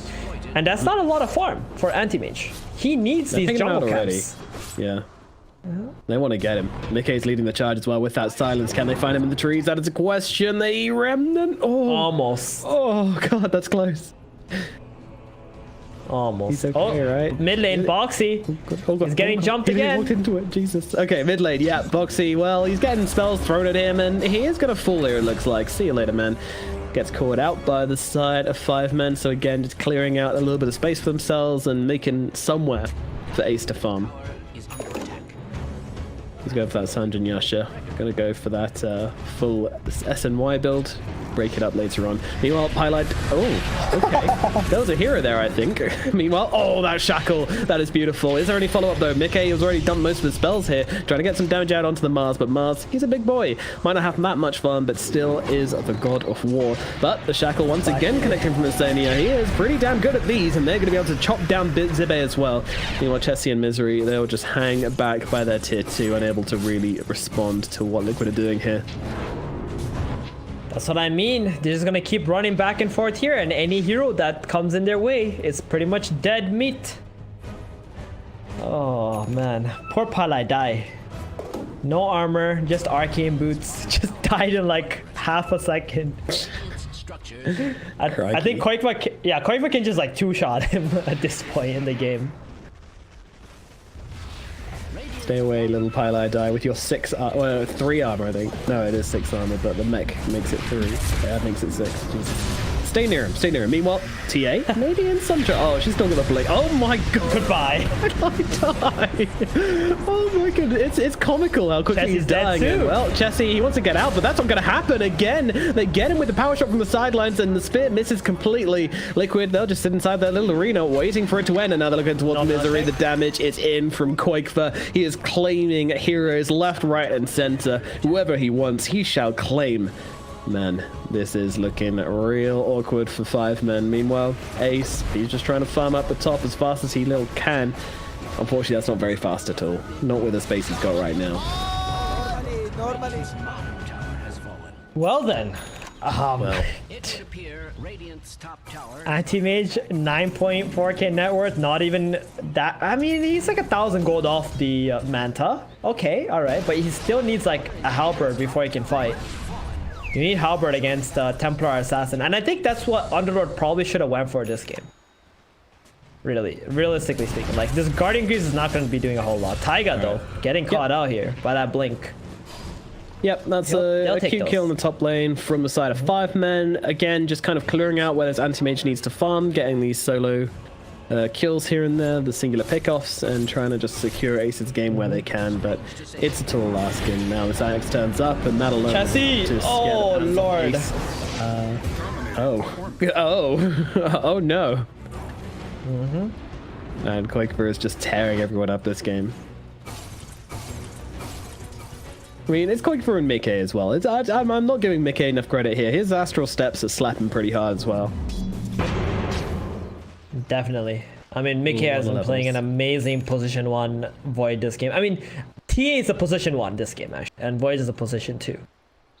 But he's been playing freaking beautifully. He really understands how to punish this anti-mage comps. Phoenix again? Phoenix TP back in, but it was a bit of a bait, but they still get the kill regardless. Meanwhile, Boxy gets a call off onto the Skywrath Mage of the backlines. Meanwhile, Jibe just kind of sitting stunned up by Insanio. They're going to look over towards Misery there. We'll get that kill. Meanwhile, Jibe trying to get towards the tree line here. Doesn't have a TP. Jibe, come on, man. Carry TP. It's not like it would have saved him anyway, though. He's going to get killed off. And meanwhile, over the other side of the map, we also lose our Witch Doctor. And Ace might not be too happy right now. It's Mickey. Just flexing on him, just pumping that astral step, going, come on, get out of here. Don't make me kick you out. He had a TP on Jibe, but it was on cooldown. Nonetheless, it was a pretty good play. Oh, Ace. I don't think he's gonna die though. He's just alone. He's cool. He's holding this Manta. Actually pops it here. Mana Void comes out as well, but not before he's empty. Yeah, literally just arrived in the courier, and Ace sees that. It's like, oh well, never mind. That was a nice pipe dream. Back to the real world where I'm just dragging my face through creep waves. Meanwhile, jump call onto Misery, puts him out of position, but not really. The rest of the team are a little bit too far behind to help him out with that one, especially with Mickey just having this mana drained. Not a tempting time to look for a fight. So, Manta completed. What's next? It is going to be the Heaven's Halberd as the next plan for the anti-mage. Indeed. It's just impossible for AM to play into Templar Assassin at this stage without a Halberd. That's how you're able to just like blink in, burn her mana, Halberd her, she can't attack for 5 seconds. Very hard counter. Mars gets spotted out. He was sitting in a great position to try and pop the smoke there, but unfortunately Boxy just had his head in a swivel, finds him out and chunks him down. Meanwhile on the sidelines, yeah, looks like Misery getting so low. He looks like he might die to the Orchid Tick, certainly will. Meanwhile, there's a Supernova coming down onto Chessie. Chessie just trying to TP himself away. Does do exactly that. Meanwhile, he's going to the back lines. Oh my goodness, that is brave. He's got the Mana Void available in just 1 second. He could turn back in and get the kill. He's really trying for it, Ace. Oh, he's a hungry boy, but unfortunately, he is going to get put down by Koikva. Oh, a man can dream, but unfortunately can't do much more than that as the anti-mage is killed off for 45 seconds as middle tier 2 tower goes away at Liquid, and this snowbally lineup is theirs, is doing exactly that, gaining more and more momentum as they go. I mean, we got to give credit to Ace though. Yeah, he really tried, right? He tried to get that blink onto the high ground where there's fog and mana void the Void Spirit. I think he would have even got the Phoenix skill too, but Mickey knows exactly what he's planning and didn't give it to him. Yeah, I know. Like, it feels like maybe he should have just jumped into the middle of everything and tried, but I mean, he probably would have got looked at. There was no way to do that. He did the exact right thing, and unfortunately, he's just too far behind to make any kind of play right now, it feels like. So it looks like they're smoking top right now. Is this a movement you agree with? They have to do something. They gotta get some kind of engagement going right now. Maybe if they can actually kill Koikva, it'd be amazing. Oh, nope. Okay. Yeah, the BKB is what stopped that spear. He definitely didn't miss it. Yeah. And Koikva almost has a Desolator. 24 minutes in with the BKB. Okay. All right. Okay. Yep. I assume you mean the Daedalus, right? What did I say? Did I say Desolator? I said Desolator. Oh yeah, Daedalus. Yes, that's what I meant to say. Daedalus, not Desolator. BKB at 25 minutes. Horrifying. No. I meant to say Daedalus, exactly. Got you, dude. Sorry. Don't worry. I'm sure everyone understood you, and no one was going to say anything about it. Yeah, I did mention at 11 minutes he had Desolators. Yeah. I assume. We're all. All right. It's kind of just a case of, well, I don't know. Heaven's Halberd is one timing. BKB on Mars is another timing, kind of. I mean, their mid laner, Chessie, he has got the Greaves. Finished that one recently. Not sure how much good it's going to do them. God, these shackles just don't miss. Insania seems to, he's like the guy from Wanted, just curving his shackles to hit any target. Meanwhile, AM jumped on. He is caught in a really bad position here. I'm not sure what that movement was hit from him, but he is going to get cut down for it. And it looks like Mars might be heading the same way as well. Science out onto him. Hero surrounding, pecking away at the corpse of this Mars because he is already dead. Yet little does he know.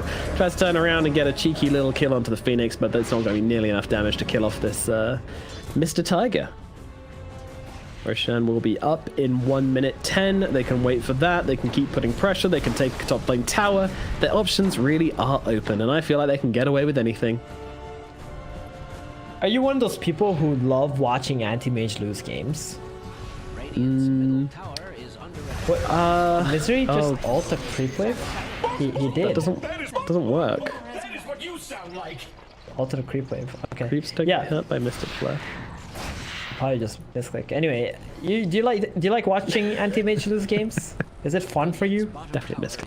Anti-mage lose games. Yeah. I definitely derive a pleasure, deep pleasure from watching anti-mage lose. Yes, because I play so many games where AM just gets away with murder. Has an awful laning phase, then everyone's just like, all right, let's farm for the next 20 minutes and not look for the anti-mage at all, and then he wins. So yes, I do enjoy this a lot. Do you? I do, but I love games where people actually counter anti-mage properly. The way you beat AM is pick a bunch of physical damage, and every time he blinks in, just right click him. He's gonna die. He's not that strong. It's just terrible when people don't pick physical damage. They pick these team fighters and heroes who need to combine all their spells together to manage to do anything, and then the game just kind of becomes wonky, and those are the games that AM loves to play. Yeah. So what do you think? Well, if you were able to speak to 5 men right now, what would you tell them to do? Let's go back in time, guys, and unpick this anti-mage Mars first phase. I don't even know when the last time a team won by picking 2 cores in the first phase with legit 0 flexibility with the cores. It's never ideal, is it? But, you know, it's the situation we find ourselves in right now. No changing that. Meanwhile, it looks like they're actually trying to hold a line here, 5 men. I'm not too sure if this is a play. Again, Jibby missing with the spear, and now they jump on top of him, looking to revenge. And look at these shackles from Insania. They are just perfect. As they take down Chessie as well. It looks like Misery going the same way. I mean, they're just dead. They are just dead. 5 man become 1 man, and that 1 man says, GG, well played. We are out. It is going to be Liquid taking the 2-1 victory here in the 3rd best of 3 series of the day here in the upper bracket of the OGA Dota Pit, and they deserved it. Yep. They kind of woke up. I think they got 8 kills in both games for poor old 5.